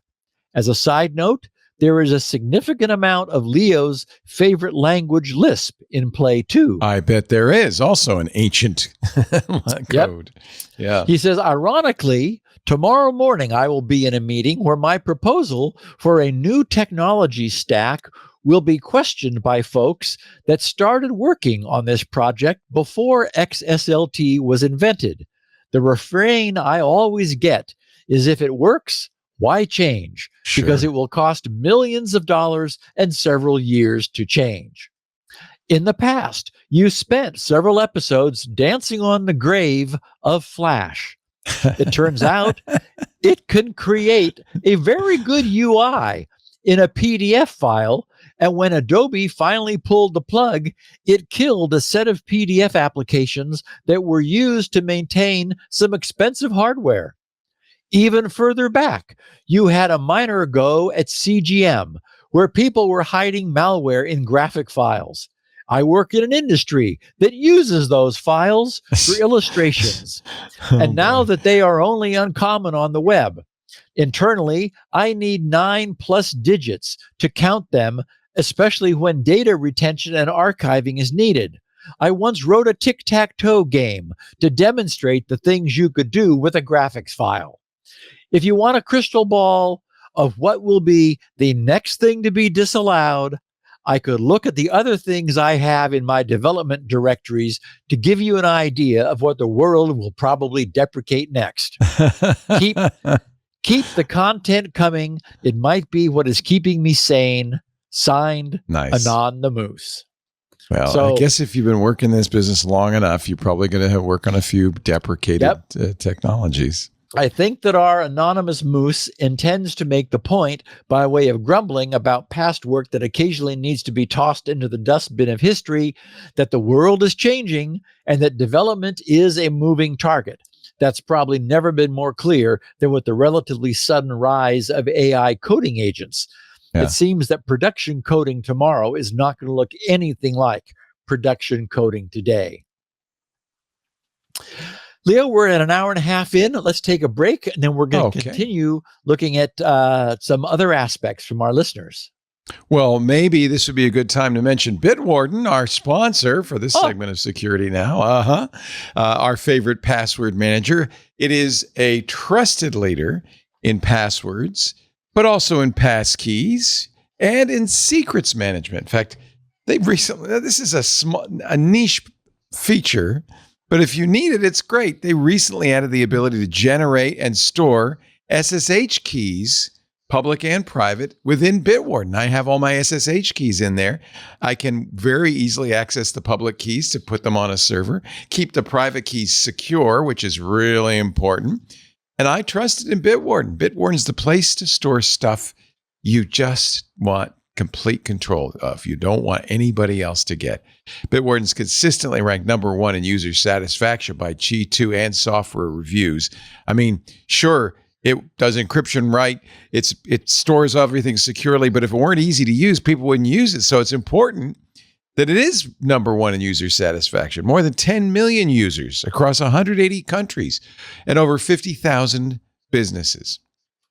Because it's open source, I think Bitwarden's faster moving than almost anybody else in incorporating new important technologies like the ability to store SSH keys. They were able to add the Argon 2 implementation very quickly to replace PBDKF and provide a much better memory hard encryption technology. And because it's open source, one of our listeners, in fact, wrote an Argon 2 and bcrypt implementation, submitted the pull request to Bitwarden. They reviewed it. They approved it. They said, let's just do one. We don't want to confuse people. They implemented the Argon 2. It's in there. It's things like that that make me really appreciate Bitwarden and really appreciate open source. Here's another example. We talk a lot about AI, and AI authentication is becoming very important, especially for agents who are going to go out and act on your behalf, right? Bitwarden has launched an MCP server. Now, it's early days. It's available on the Bitwarden GitHub, along with all the other Bitwarden code. What does it do? It enables secure integration between AI agents and credential workflows. Expanded documentation and distribution are planned. This is, part of the roadmap. But they wanted to give you a heads up. It's available now on GitHub. This is a secure, standardized way for AI agents to communicate with Bitwarden. Users benefit from a local first architecture for security. The Bitwarden MCP server runs on your local machine, and all those client interactions within the local environment, they stay within the local environment, which minimizes the exposure to external threats, as we talked about. When it gets on the wire, you lose control of it. Not with this, it stays local. It also integrates with the Bitwarden command line interface. One of the reasons I love Bitwarden, works on Windows beautifully, great GUI, works on Mac, great GUI, beautifully. But there's a GUI for Linux as well, but it also has a command line interface, and I really appreciate that. You can also, as an end user, opt for self-hosted deployment. That's really local. That is trust no one. You're the one hosting it. I don't do that. I trust Bitwarden. I think they know a lot more about security than I do. So I host my vault on the Bitwarden vaults, but you can also host it locally for greater control over system configuration and data residency. Now, let me talk more about this MCP server. It's MCP, as you probably know, is an open protocol for AI assistance. The MCP servers enable AI systems to integrate with commonly used applications, things like your content repository, like GitHub or GitLab, or business platforms, developer environments. They provide a consistent open interface. Driving secure integration with agentic AI, the Bitwarden MCP server represents a foundational step towards secure agentic AI adoption. You got to keep that credential workflow in there. That's a really important part of it. Bitwarden, it just does it. It does it right. Take a look at, if you're thinking about it for your enterprise, take a look at this research group, Infotech Research Group's new report, Streamline Security and Protect Your Organization. It talks about how enterprises in the Forbes Global 2000 are turning to Bitwarden to secure identity and access at scale. The report emphasizes the growing complexity of security these days with globally distributed teams and fragmented infrastructure, credentials dispersed across teams and contractors and on different devices. It is a scary problem. Enterprises are addressing credential management gaps and strengthening their security posture by investing in scalable enterprise-grade solutions like Bitwarden. And if you're thinking of moving to Bitwarden, you'll be very pleased to know that the setup is super easy. It now supports, Steve and I kind of did the manual export from LastPass, import into Bitwarden. It wasn't hard. It took me a minute or two. But now it supports importing directly from most password management solutions. So that's a very easy thing to move to Bitwarden. And I think this is so important. Bitwarden's open source, which means the source code can be inspected by anybody, regularly audited by third-party experts. If crypto is not open source, you cannot be assured there's no backdoor in it. With Bitwarden, you know it's using good, strong encryption technologies, and it's private and secure. You can verify that. Bitwarden meets SOC 2 Type 2, GDPR, HIPAA, CCPA compliance. It's ISO 27001-2002 certified. And it's free for individuals forever. So I want you to try it out, especially if you're in a business. I know you all use password managers. My gosh, how could you listen to the show and not? But I bet you, Thanksgiving's coming. You're going to be called upon by family members. You're going to be challenged. They're going to say, oh, yeah, I got all my passwords in this little book here. I keep it in my back pocket. Or, oh, it's all in Post-it notes. This is an opportunity this Thanksgiving. Tell your family members, Bitwarden, free forever for individuals, unlimited passwords, unlimited passkeys. It even supports YubiKeys. You know what? Bring a couple of YubiKeys to Thanksgiving, 2 per person. Distribute them. Maybe put Bitwarden on a USB drive and give it to them. Get started today with Bitwarden's free trial of a Teams or Enterprise plan, or get started for free across all devices as an individual user at bitwarden.com/twit. That's bitwarden.com/twit. Yes. Now, let us go on with the conversation. Steve? Oh, you're muted. Are you muted? Yep. Sorry. Yep. Okay.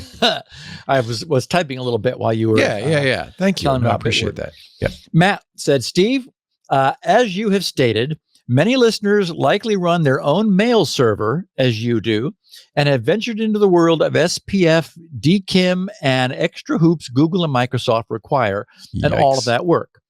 As you know, having an email domain can have lots that needs done, and a great tool I found in keeping mine running is sending an email from the domain you care about to this email address, check, CHECK, at dmarcly, DMARCLY.com. He said, even just a blank email to that domain will result in an email that will return to where you emailed from, containing all of this information.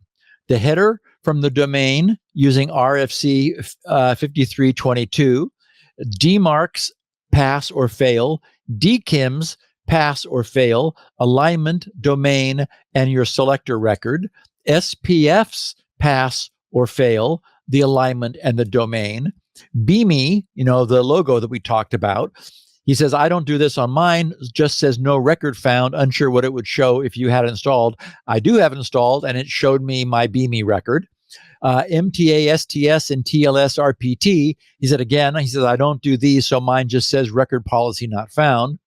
Blacklists, checks your IP and mail server to see if it has any hit on blacklists. A spam score tells you what spam assassin sees as the score of your email. And he says, mine is a pleasant 0 to 1. Mine is a pleasant minus 0.1. So, and he said, DeMarkly themselves, of course, offers paid tiers of email support, but this email check service is completely free, and I have a weekly tasker set for myself to send it an email to just see how my email server is doing in the real world. I probably should automate that to a script, that way the email just shows up once a week to me. He said, I also think this tool could be helpful for those who don't run their own server, just to see how the provider they are using is keeping their email deliverability something of a priority. As we all know, setting up an email server is dead simple. Getting emails to deliver from it is a whole nother matter. Matt. So following Matt's suggestion, I went over to dmarkly.com. Be sure to spell it DMARC, not DMARK, since that's a different email service. Don't ask me how I know that. It appears that they're wanting to collect business email accounts.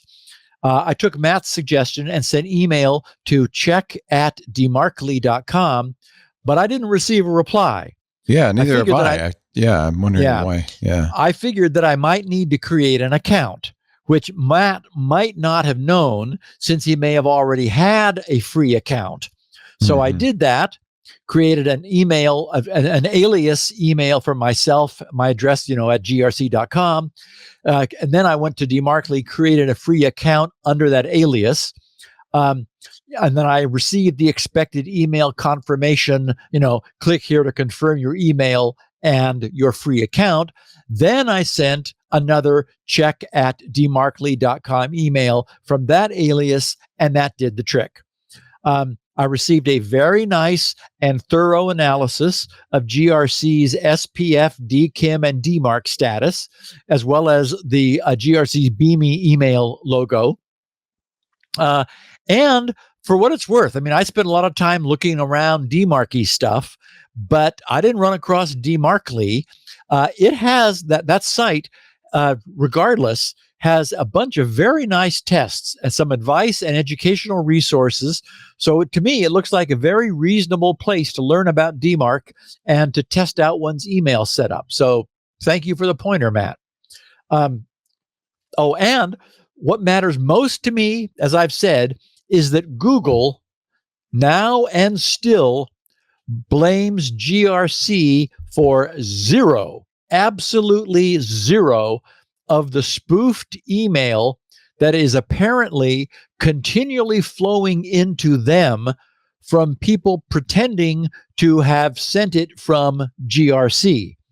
Since I showed that flat line, which was flat at 0 in the chart last week, I keep looking at it every couple of days.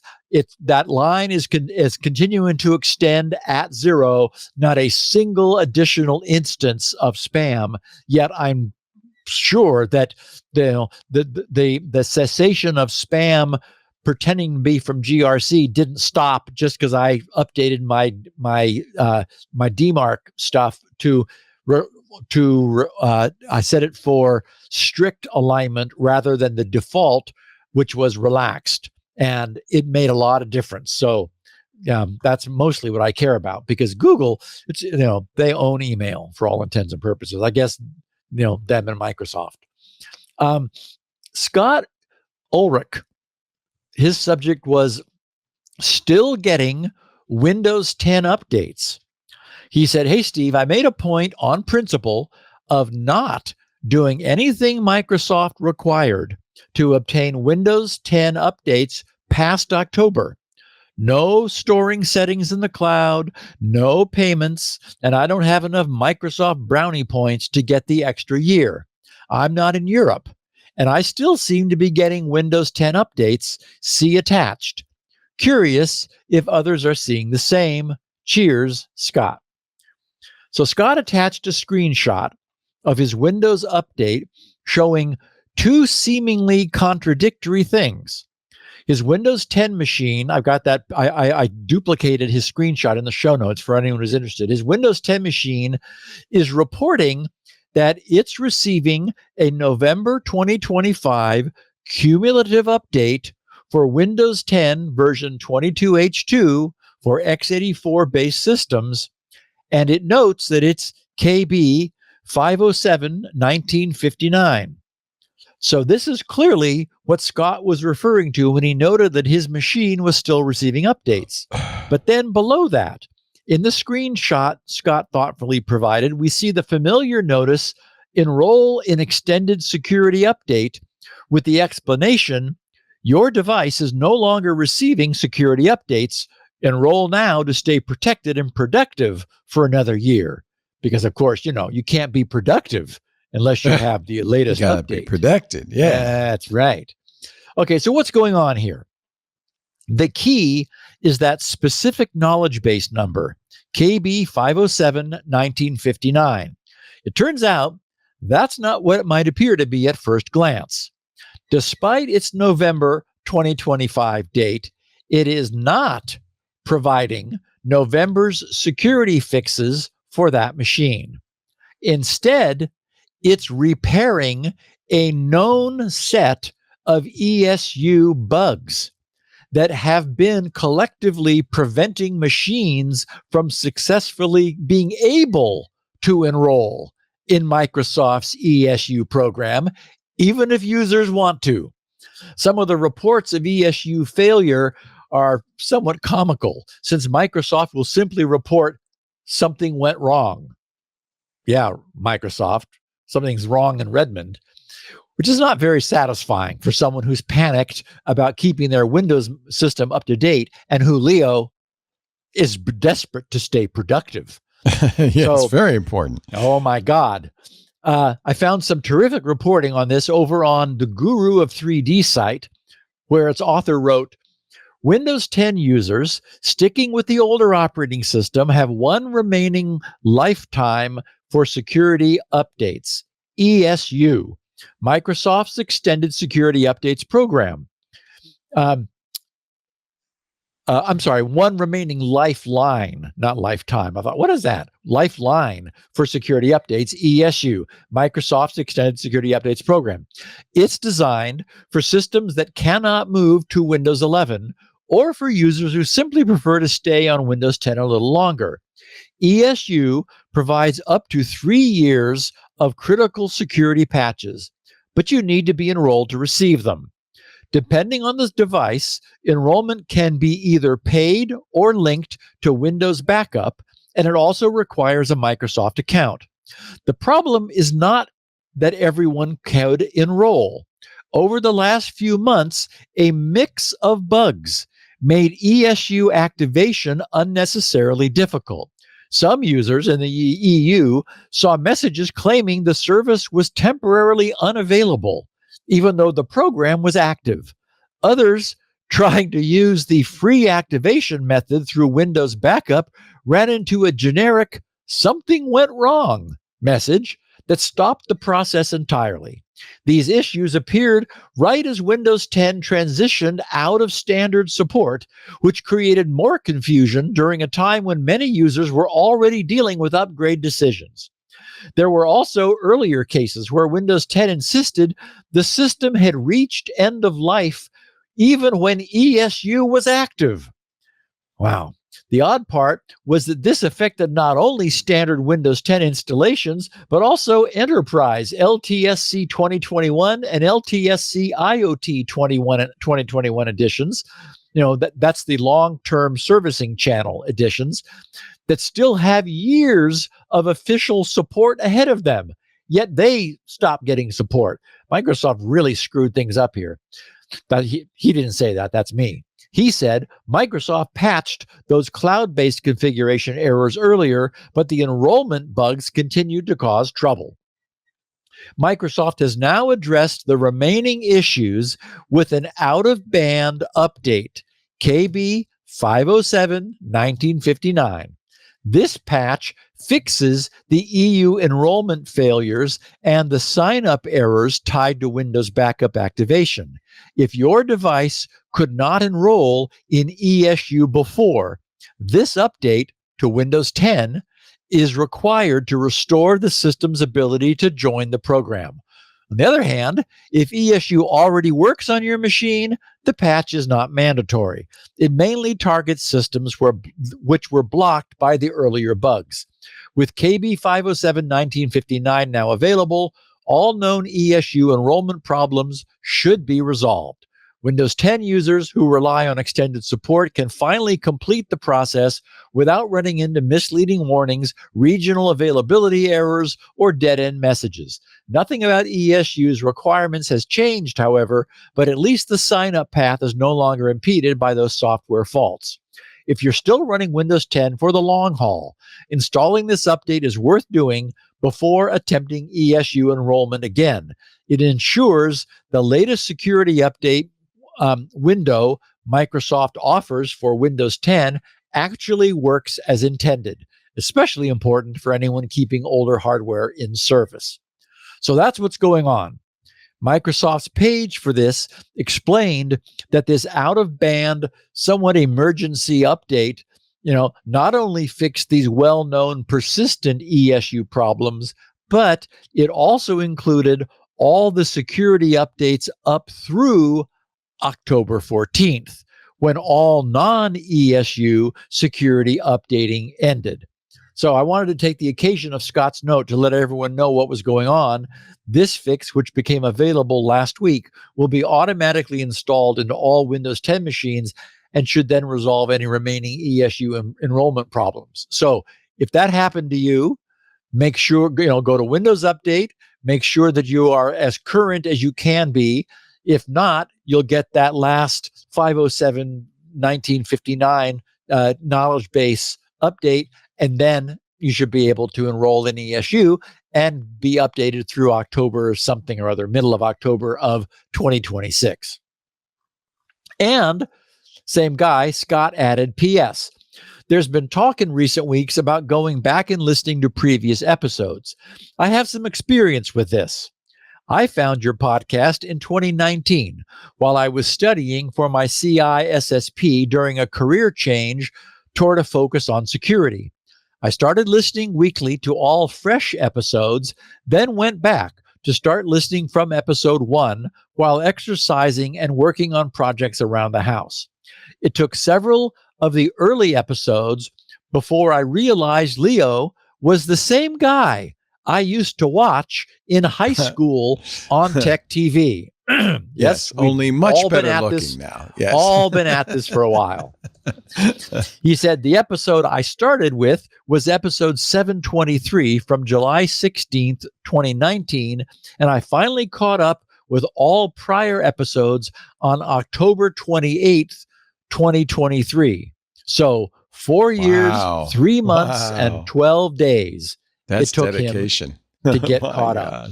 He said, while I cannot credit you with achieving my CISSP at the time, I do thank you for keeping me interested in InfoSec and on top of the current topics ever since.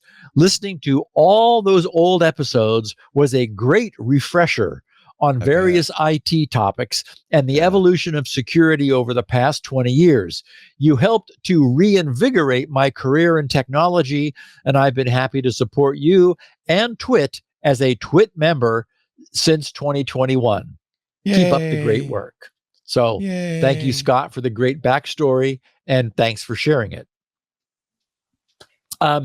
Larry Wilson said, actually, he quoted me, quote, this is my voice, quote, indeed, Only about 0.02% of web page loads today actually use SSLT at all, with less than 0.001% using XSLT processing instructions. Actually, that was me quoting Google. And so that's Larry quoting me quoting Google. Larry said, while I agree that those percentages indicate that XSLT is a small minority of web page loads, I have to imagine that the raw number of loads per day, say, is actually tremendously large. Not to say that this changes the security concerns, but I don't interpret those numbers as saying that it sees little use. I have the hiccups, sorry. It seems to me that it says that it's being used hundreds of thousands of times a day? Millions?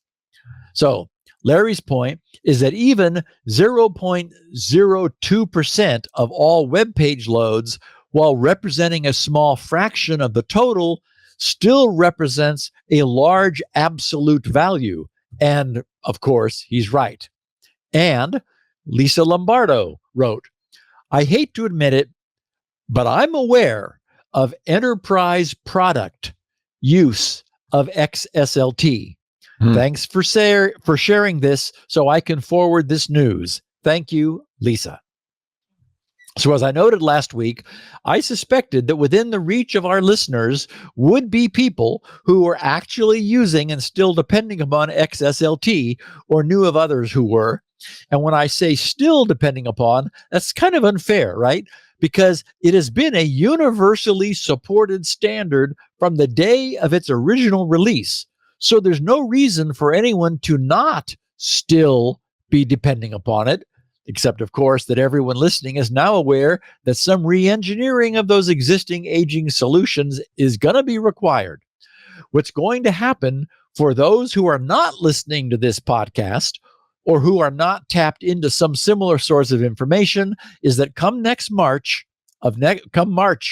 next year, there will be a rude awakening to the coming demise of XSLT when Google flips the default on switch to off.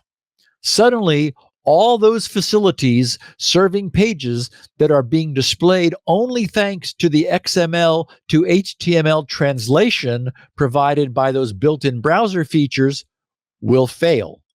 Those sites will fail. After some panic scurrying around, everyone will figure out that the switch needs to be flipped back on, at which point those still using XSLT will have at most 8 months to redesign their perfectly working system for the last couple decades around more modern solutions. So hearing firsthand from some of our listeners who will be directly touched by this, Google's quite apologetic announcement is a bit more understandable. I mean, they get it that 0.02% is still a lot more than zero. John G. Atta said, looks like Apple podcast subscription has doubled. He said, I'm in the business of supporting GRC, not Apple, so I canceled. Suggest you talk about this on your next episode. I wanted to do that. I don't know anything about Apple's podcast subscriptions, Leo, but I don't know if that's anything that Twit has any. No, I don't think this has anything to do with us. I don't know. And I haven't heard it from anybody else. He's Maybe looking at. something in John's world. So, John, and anybody who wants to subscribe, you can just go to the twit.tv/clubtwit page. And Good. There should be links there to Apple as well. Let me just check, but maybe Patrick is listening too. I think it's $4 for an individual show or $4.99 for an individual show. Huh. Let me see if we have it here. Yeah, single show plans. So if you scroll down at twit.tv/clubtwit, go to the single show plans, click on Security Now. It's $5. And it should be right there, everything you need. So just do that. You'll get a special URL to add to your podcast client, which works with Apple Podcasts, and that'll be that. That's a direct way to support us, as opposed to, I don't know what Apple is doing. I think he's mistaken. But okay. I think we would hear about it if Apple doubled the cost. Yeah. Yeah. David Lemire said, "Hi, Steve. Your recent coverage of AI-related topics caused me to realize I have zero clue how an AI shopping agent works. Full disclosure, I've yet to deliberately try out any AI tools. I found this brief article about a Columbia Business School study that offered some interesting insights, a paragraph that stood out, and he quotes it. One of the study's most striking conclusions is how different AI models behave. Claude Sonnet 4, GPT 4.1, and Gemini 2.5 Flash frequently made divergent choices when asked to choose among identical assortments. For example, Claude favored one brand in the fitness watch category nearly twice as often as the other models. These preferences were consistent and measurable, suggesting that each AI model effectively creates its own miniature market with its own demand patterns.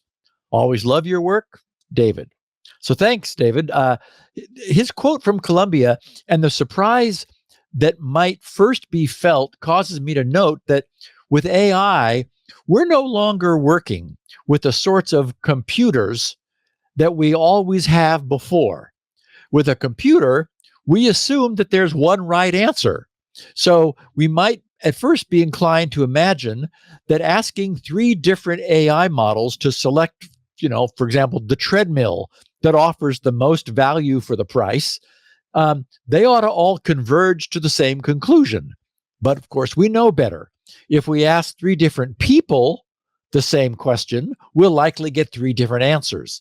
Today's AI models are individually handcrafted by their designers, and the modeling data they train on and the details of the way they train and are reinforced may be similar, but in detail, they're all different. And we know that even if they were all given the same identical training data, the differences in their internal design and operation would likely still cause them to reach different conclusions, just like those 3 different people we might have asked. So, yeah, you're going to, the AI models are going to be different and are going to have divergent, results. And finally, Simon Zarafa, a frequent contributor to the podcast's feedback, says, "Hi, Steve. For podcast listeners who are tech support for their non-techie friends and family, it is possible to disable the Windows Run dialog through group policy or the registry." Okay, now he's talking about that very high profile, very active new phishing attack where people are being asked to hit copy in a CAPTCHA, which puts a malicious string on their clipboard, then being told to paste it into the run dialog and hit enter, which then moves them, breaks out of the browser's confinement and containment and it's like, there's like a huge, it's called the Click Fix campaign, and it's going crazy. So Simon says, navigate to HKey current user, software, Microsoft, Windows, current version, policies, Explorer. If you don't have the Explorer key under policies, right-click on policies and create new key and name that key policies. Right-click on it on the right side and click new DWORD 32-bit value and name it no run, capital N-O, capital R-U-N. Double-click no run and change the default data to 1. And he says, or you can change the value data to 2 to re-enable the run dialog, or delete the no run registry key if you no longer need it. Anyway, he says users who don't need access to the run dialog, many don't, for them, this might be an effective solution to the problem of pasting, CAPTCHA commands and unwittingly compromising their systems. Of course, this will disable the run dialog for maintenance purposes to ensure you have access to the tools you might need some other route, like launch a command prompt, but it's unlikely that the CAPTCHA instructions would do that. So anyway, I thought that was a cool tip. If you know people who might get themselves in trouble, or you can certainly do this through group policy, as Simon also noted. So the run dialog could be disabled enterprise-wide to keep people from getting in trouble by using it for things they shouldn't. I thought that was a great tip. So thank you, Simon. And Leo, it's time for our main topic. Let's do our last commercial break, and then we're going to talk about global cell phone tracking. And I have checked on Apple Podcasts, and the good news is it is still $5 a month. So I'm not sure what he was seeing, but maybe you should be careful. If you saw a doubled price, that might not be the place to go. Do it through our webpage, would be my recommendation, twit.tv/clubtwit. We appreciate your support. For a couple bucks more, you can join the whole kit and caboodle, get ad-free versions of all our shows, and get all the fun stuff. Yesterday, we had a lot of fun. We played Dungeons and Dragons in Club Twit in the Discord with Paul Thwart as Helm Hammerbland. Jacob Ward was there. Paris Martineau from the Untitled Linux Show. Jonathan Bennett, he was like the professor. He had a pipe. I was Sag Bottom the Cheerful. Micah Sargent was our dungeon master. We got out of the corn maze. We had a lot of fun doing it. We've got Chris Markworth's monthly photo visit. We got Stacy's book club. Scott Wilkinson's going to do another Q&A Home Theater Geeks this week.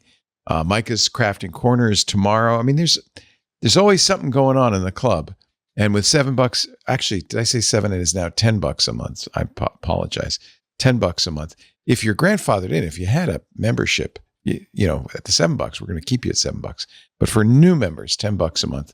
But you get so much benefit, we think, and you really support what we do. This pays for 25% of our operating costs, including this show and all the shows we do. So twit.tv/clubtwit. We would love to have you. If you only listen to Security Now, fine. Join. $5 a month for Security Now. But for a little bit more, you get all of the content that we produce here at Twit.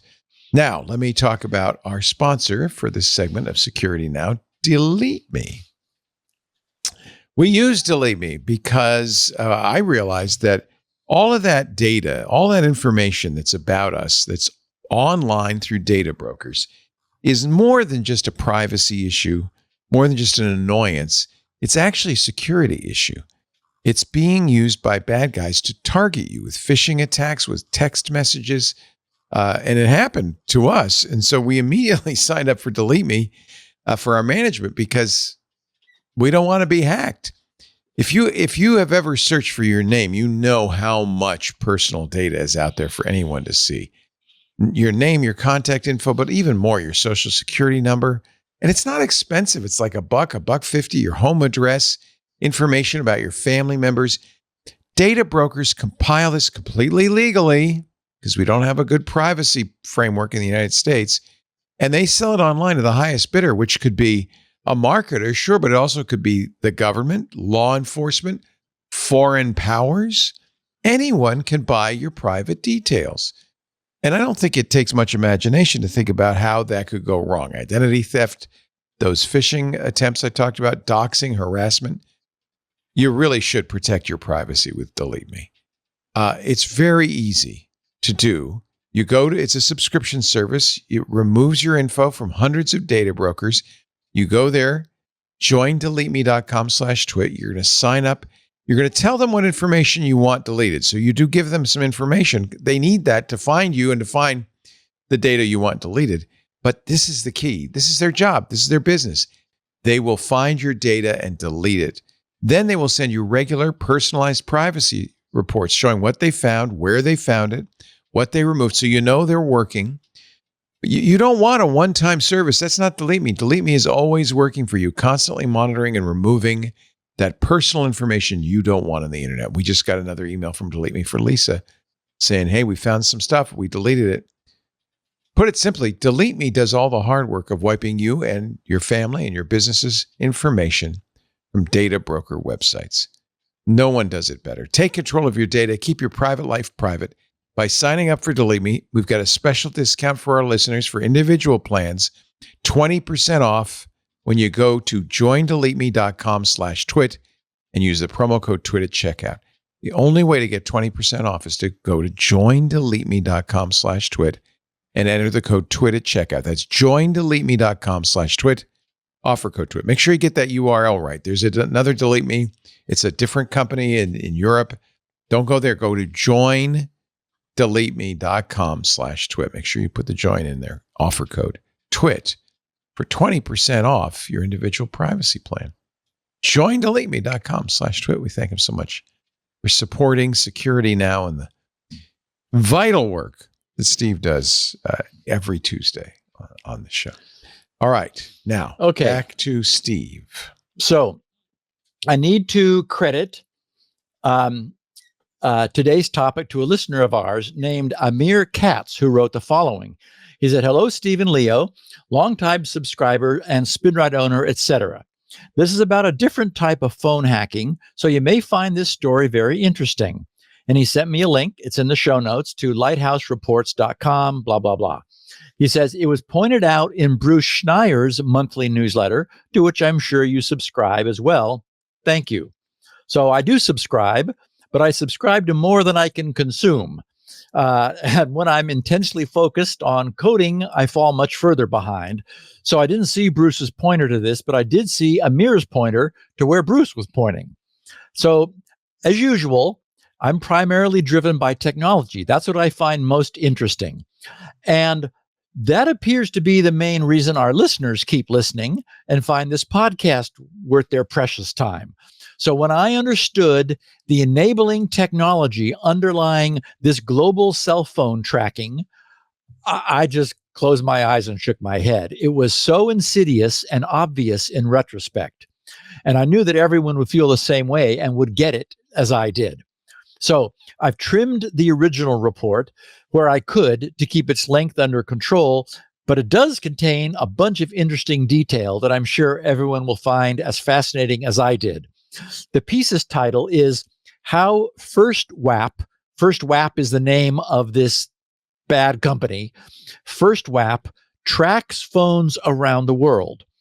It's a private company, and the article's teaser reads, "From telecom providers to a 1.5 million row data set, that is of tracking results. Here's how we uncovered the reach and tactics of a mercenary phone tracking company." Okay, so before I share the edited down version of their reporting, stop for a moment to ask yourself exactly how something that we all take entirely for granted works. How does the global telephone network know where everyone is all the time? Sure, we know that as we roam around, our handsets are pinging and logging into various nearby cell towers, and that relative signal strengths are compared to determine which cell tower base station should handle our connection. But what underlying protocol is used and who exactly has access to it? And more importantly, can anyone anywhere query the instantaneous location of anyone else? And by now, you know where this is going. We talked about that instance last June, where, as a security precaution, senior Iranian officials were deliberately not carrying mobile phones because they were acutely aware of their trackability. But they failed to insist upon the same level of care from their bodyguards who were carrying cell phones and who were, being bodyguards in close proximity to their bodies. We assumed at the time that the bodyguards must have been practicing poor personal phone security hygiene and had their phones infected with some form of tracking spyware. But what if the reality is far worse? What if the underlying global cell phone network itself is so poorly designed and so insecure that anyone's location can be known at any time by anyone else? without the aid of any spyware of any kind, just by virtue of it being a cellular phone. So here's what the team at Lighthouse Reports wrote. They said in the spring of 2024, Lighthouse found a vast archive of data on the deep web. It contained thousands of phone numbers and hundreds of thousands of locations from nearly every country in the world. What was it? The data came from a little-known surveillance company called First WAP, W-A-P, headquartered in Jakarta, but run by a group of European executives. First WAP has quietly built a phone tracking empire spanning the globe. There have been leaks of telecom network targeting data in the past, but none of them has included this amount of successful targeting of individual phone numbers. The team found material inside the archive for dozens of stories, including how the company's tracking tech was used against Rwandan dissidents targeted in an assassination campaign, a journalist investigating corruption in the Vatican, and a businessman being investigated for compromising material. Unlike top-tier spyware firms such as the notorious NSO Group, phone tracking firms like First WAP have flown under the radar. It's possible to view the surveillance industry as a pyramid. At the top are the elite spyware companies selling expensive, highly targeted and invasive tools like NSO Group's Pegasus or Intellex's Predator. At the bottom sit the preliminary tools that help enable surveillance operations, OSINT, as in open source intelligence, and social media scraping tools to develop profiles of targets, internet infrastructure to spin out lists of honeypot domains, and vulnerability vendors trading identified weaknesses in operating systems and other software. Sandwiched in between these is the middle layer, firms that track locations or intercept communications at scale, like First WAP. With the top of the pyramid grabbing the most attention, the middle tier has managed to operate with less scrutiny, despite enabling surveillance on a far broader scale. A key player in this middle tier is First WAP, a little-known phone tracking firm headquartered in Jakarta. First WAP's primary product is a surveillance tool called Altimedes, an acronym for Advanced Location Tracking and Detection System. While Altimedes boasts a number of capabilities, its flagship feature is the ability to track a phone number anywhere in the world without leaving a trace on the device. Besides location tracking, Altimedes also has the ability to intercept text messages and phone calls, spoof messages, and even breach encrypted messaging apps like WhatsApp. Okay, now they rattled off all of that, but the key quote here, its flagship feature is the ability to track a phone number anywhere in the world without leaving a trace on the device. In fact, without anything installed in the device whatsoever. It leaves no trace because it's leveraging the fabric of the global telecom system itself to do all the work. As I noted earlier, though it's obvious once you stop to think about it, the global cell phone network somehow always knows where every cell phone in the world is located. It has to in order to work. Their report included a snippet from the First WAP brochure describing Altimedes. It says, for example, under location tracking, I've got it at the bottom of page 18 of the show notes, monitoring and profiling multiple suspects and groups of suspects is a time-consuming and arduous undertaking. Altimedes facilitates location profiling of suspects and groups of suspects to detect and analyze movement patterns, potential meeting locations and times, and the like. And then they have this thing called rapid tracks. An organized crime investigation requires the immediate localization of several suspects in order to coordinate a concerted action of law enforcement personnel. Monitoring center staff utilize the Altimedes module rapid tracks for ad hoc location interrogations and forward the results directly from rapid tracks to individual law enforcement officers in the field.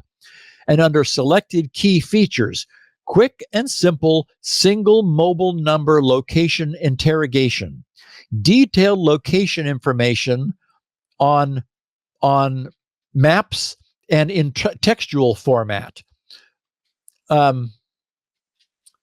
Retrieving of it's blurry, so I'm having a little trouble reading. I can read it for you. Retrieving of call forwarding number, mobile phone status, IMSI, IMEI with phone model and brand. Oh my God, etc. I know. Location result forwarding by SMS, scheduling of interrogations, scheduling of the phone. Interrogations of the location. The location, yeah. Right. Display and download of historical reports, fixed line number location lookup capability. Yeah. Yikes. Yep. So they said the investigation started with a 1.5 million row archive that basically their log of all previous surveillance operations carried out via First WAP's systems. Within the dozens of columns, we found a relatively straightforward taxonomy of data: times and dates, latitude and longitude, phone numbers, country and phone operator names, map URLs, alongside fields that were at first glance less obvious, such as query methods, cell identifiers, and other technical details. Numerous internal references in the data set demonstrated its ties to First WAP and the Altimedes tool. What was clear was that this was a record of years of location tracking, targeting thousands of phone numbers in a vast range of countries. What was less clear at first was how to make sense of this massive data. On any given day, the data set might exhibit activity in dozens of places. On initial analysis, we saw that the majority of targets were tracked a small number of times, while a minority were tracked heavy or regularly.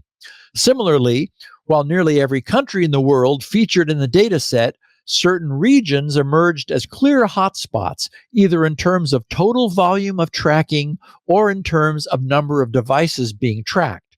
We wanted to understand who was being targeted, so we ran all of the more than 14,000 phone numbers through a combination of open source intelligence tools which link phone numbers to internet accounts. We mapped the links between numbers and people using Maltego, and then connected this to the diachronic tracking data with an interactive user interface developed by a team member, Christo Buschek.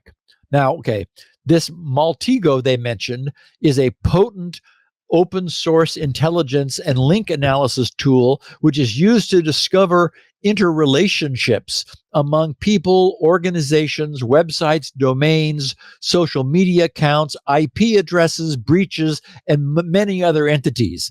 It's able to integrate with Shodan, VirusTotal, Have I Been Pwned, Whois, social media lookups, public breach databases, and many cybersecurity tools. In other words, it automates all of this legwork now. I wanted to point out, this is the kind of tool that now exists, which is available to law enforcement and anyone wanting to do intelligence gathering. It is somewhat stupefying to appreciate all the little bits of leakage that we have, and the idea that there's something out there able to vacuum it all up and then pull it all together and make sense of it. It is a commercial tool used by developers, used by professionals, but there is also a free rate-limited community edition that is available. Maltego, Maltego. They said, although this automated process surfaced thousands of potential matches between phone numbers and names, we only considered identifications to be valid if more than one data point connected the number to a person, beyond simply a matching name. A team of more than 10 reporters at Lighthouse and Paper Train Media spent months building up a high-confidence list of targeted individuals, which at time of publication included over 1,500 phone numbers. So they had, out of that 1.5 million record database, they positively and confirmed the phone numbers of 1,500 individuals that database represented. Looking for outliers in the data set led us to cases of harm and obvious misuse.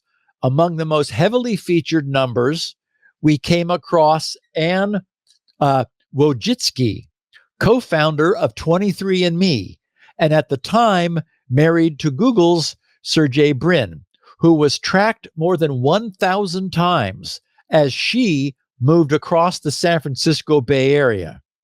We also detected cases where tracking was automated with timestamps at the same time of each hour, as was the case for Gianluigi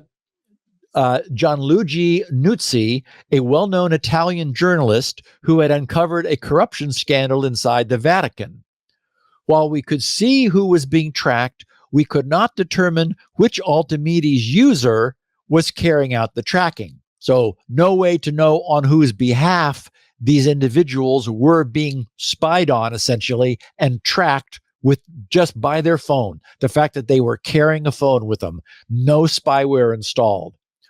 Understanding the broader patterns of surveillance and ultimately their motivation required searching for clusters of targets, networks of people whose tracking was connected in time or space.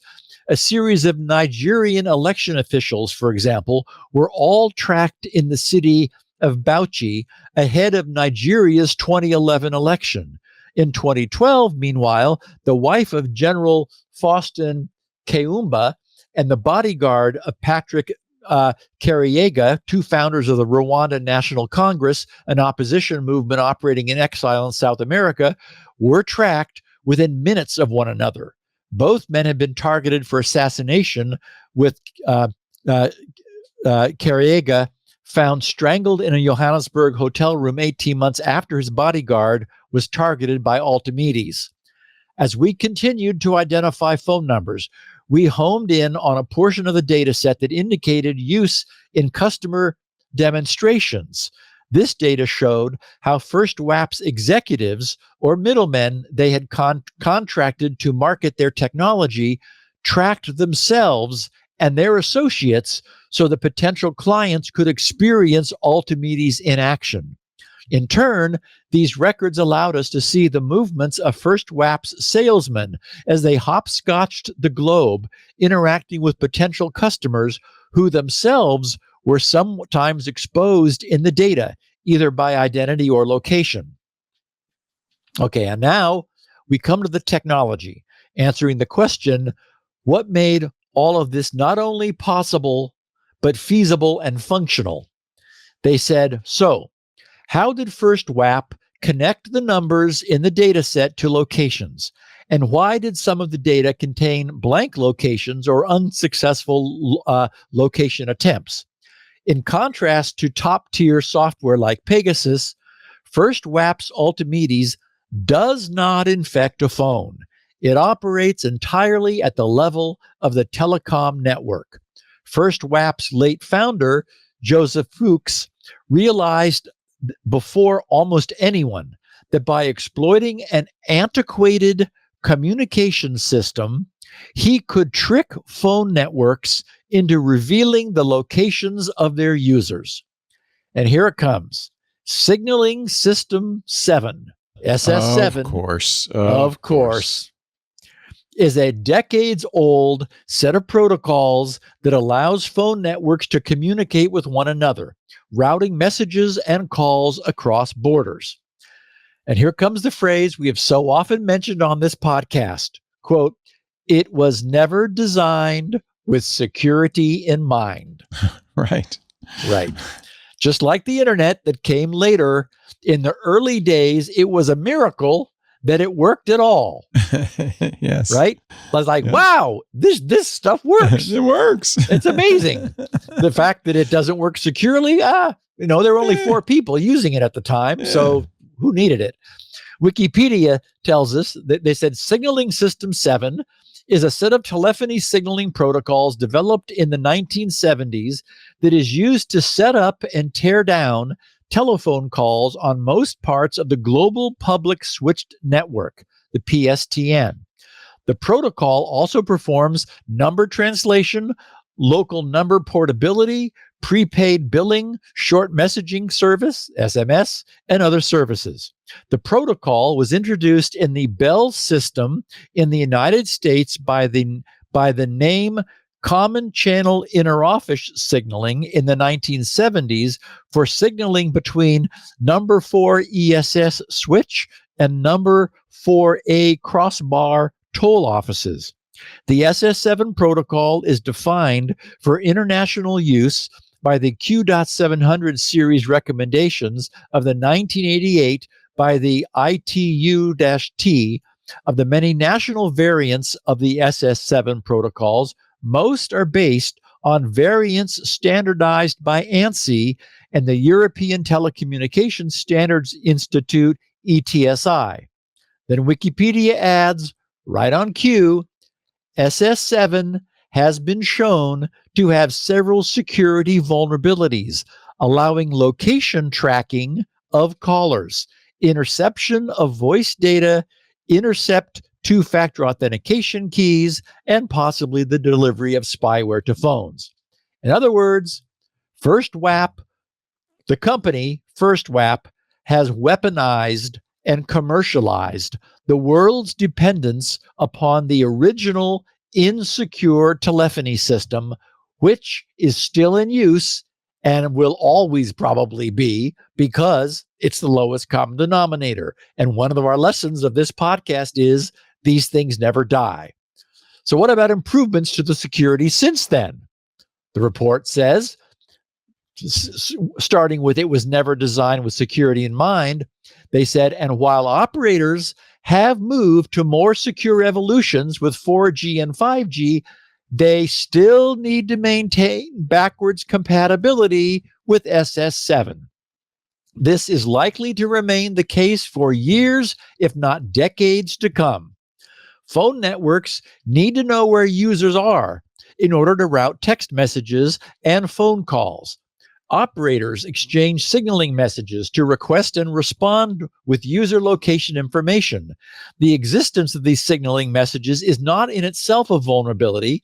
The issue is rather that networks process commands such as location requests from other networks without being able to verify who is actually sending them and for what purpose.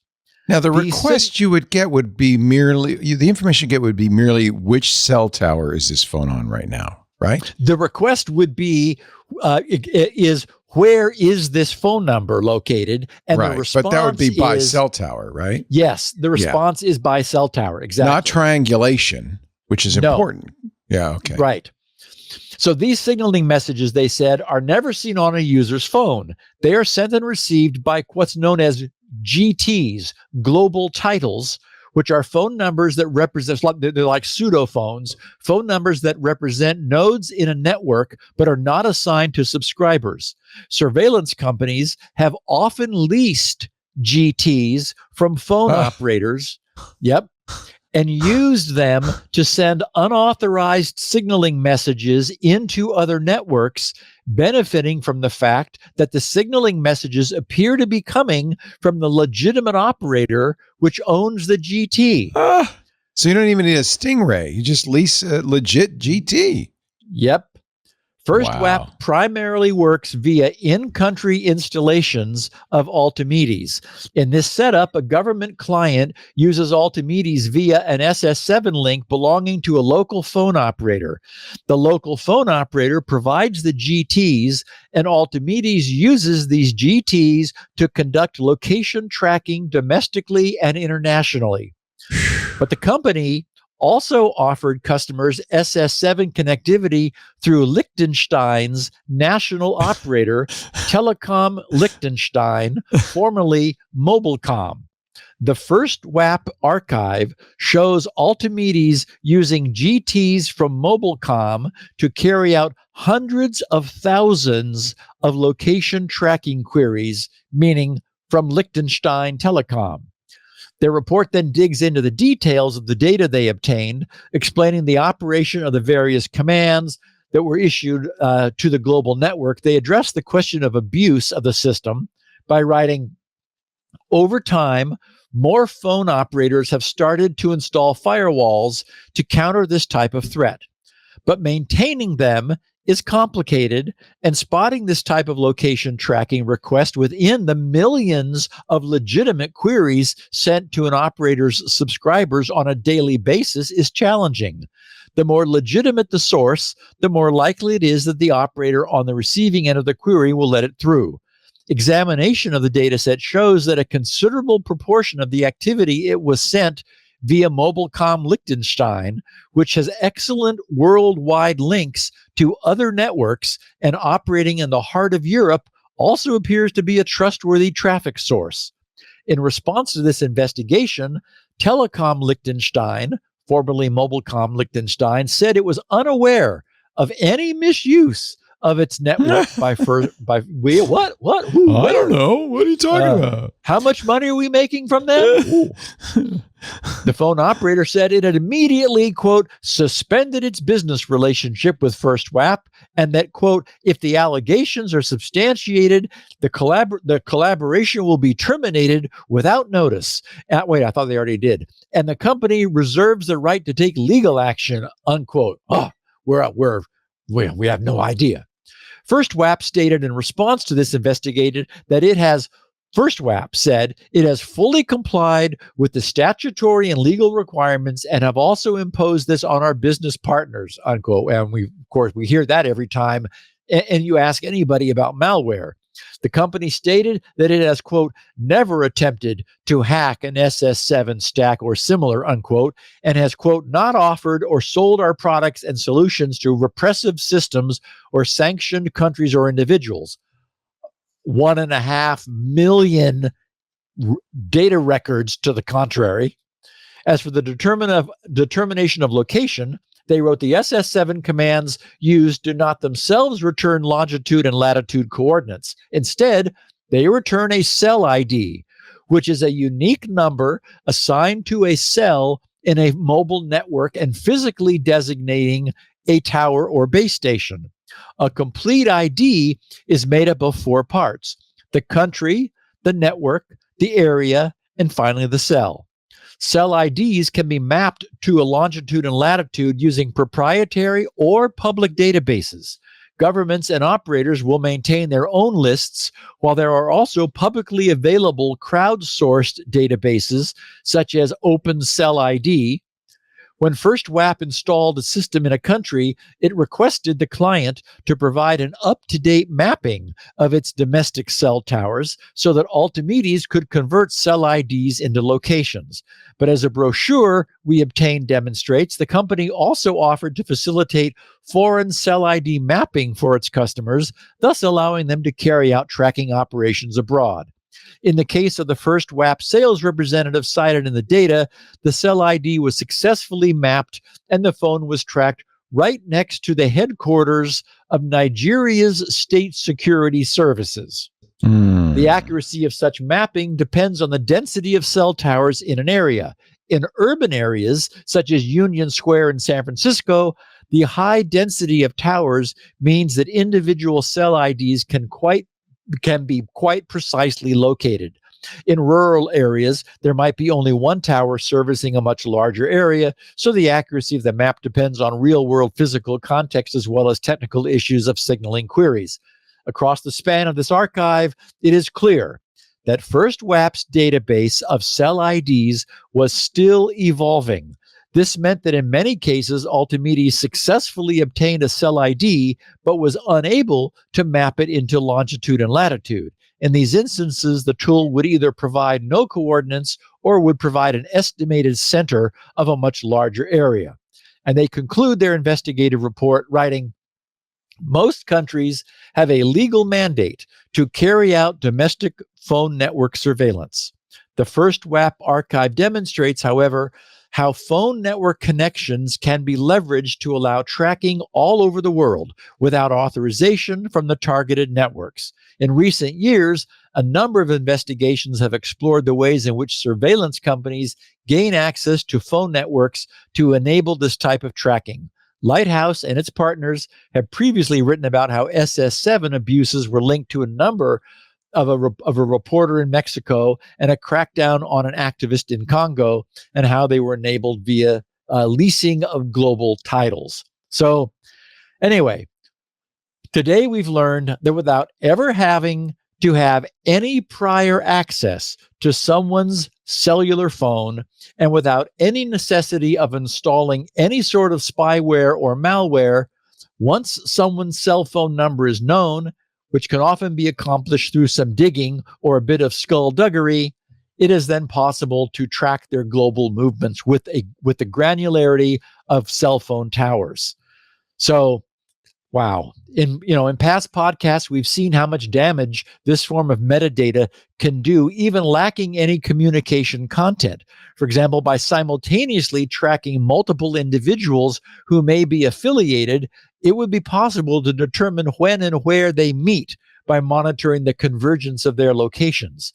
And as individuals, there's very little that we could do, though I doubt that there's little we really should do, right? It's only very high profile people who probably have anything to worry about, though the wake up call here is that no amount of cell phone hygiene will prevent this tracking. Nothing can prevent it. It's part of the fabric of the cellular radio-based system we all use today. And I suppose this really does argue for the use of cheap burner phones by anyone who wishes to have a phone with them while preventing any subsequent forensic analysis of their movements. We don't know how much logging of our locations is being done by the providers in our area for after-the-fact forensic data mining. In any event, I wanted to make sure that everyone listening was at least aware that a malware infection is not a prerequisite to being tracked on the internet, and that there's nothing Apple or Google or Samsung or anyone else can do to prevent it. Rotating Wi-Fi MAC addresses or using ephemeral MAC addresses, associated with a Wi-Fi access point will not help. Switching a phone to airplane mode or completely switching a phone's cellular radio off so that it drops from the global cellular network is the only way to disappear. Wow.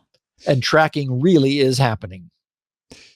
Again, you've done it again, Steve. I'm going to let you go because I know you got an appointment, but you got to get out of here.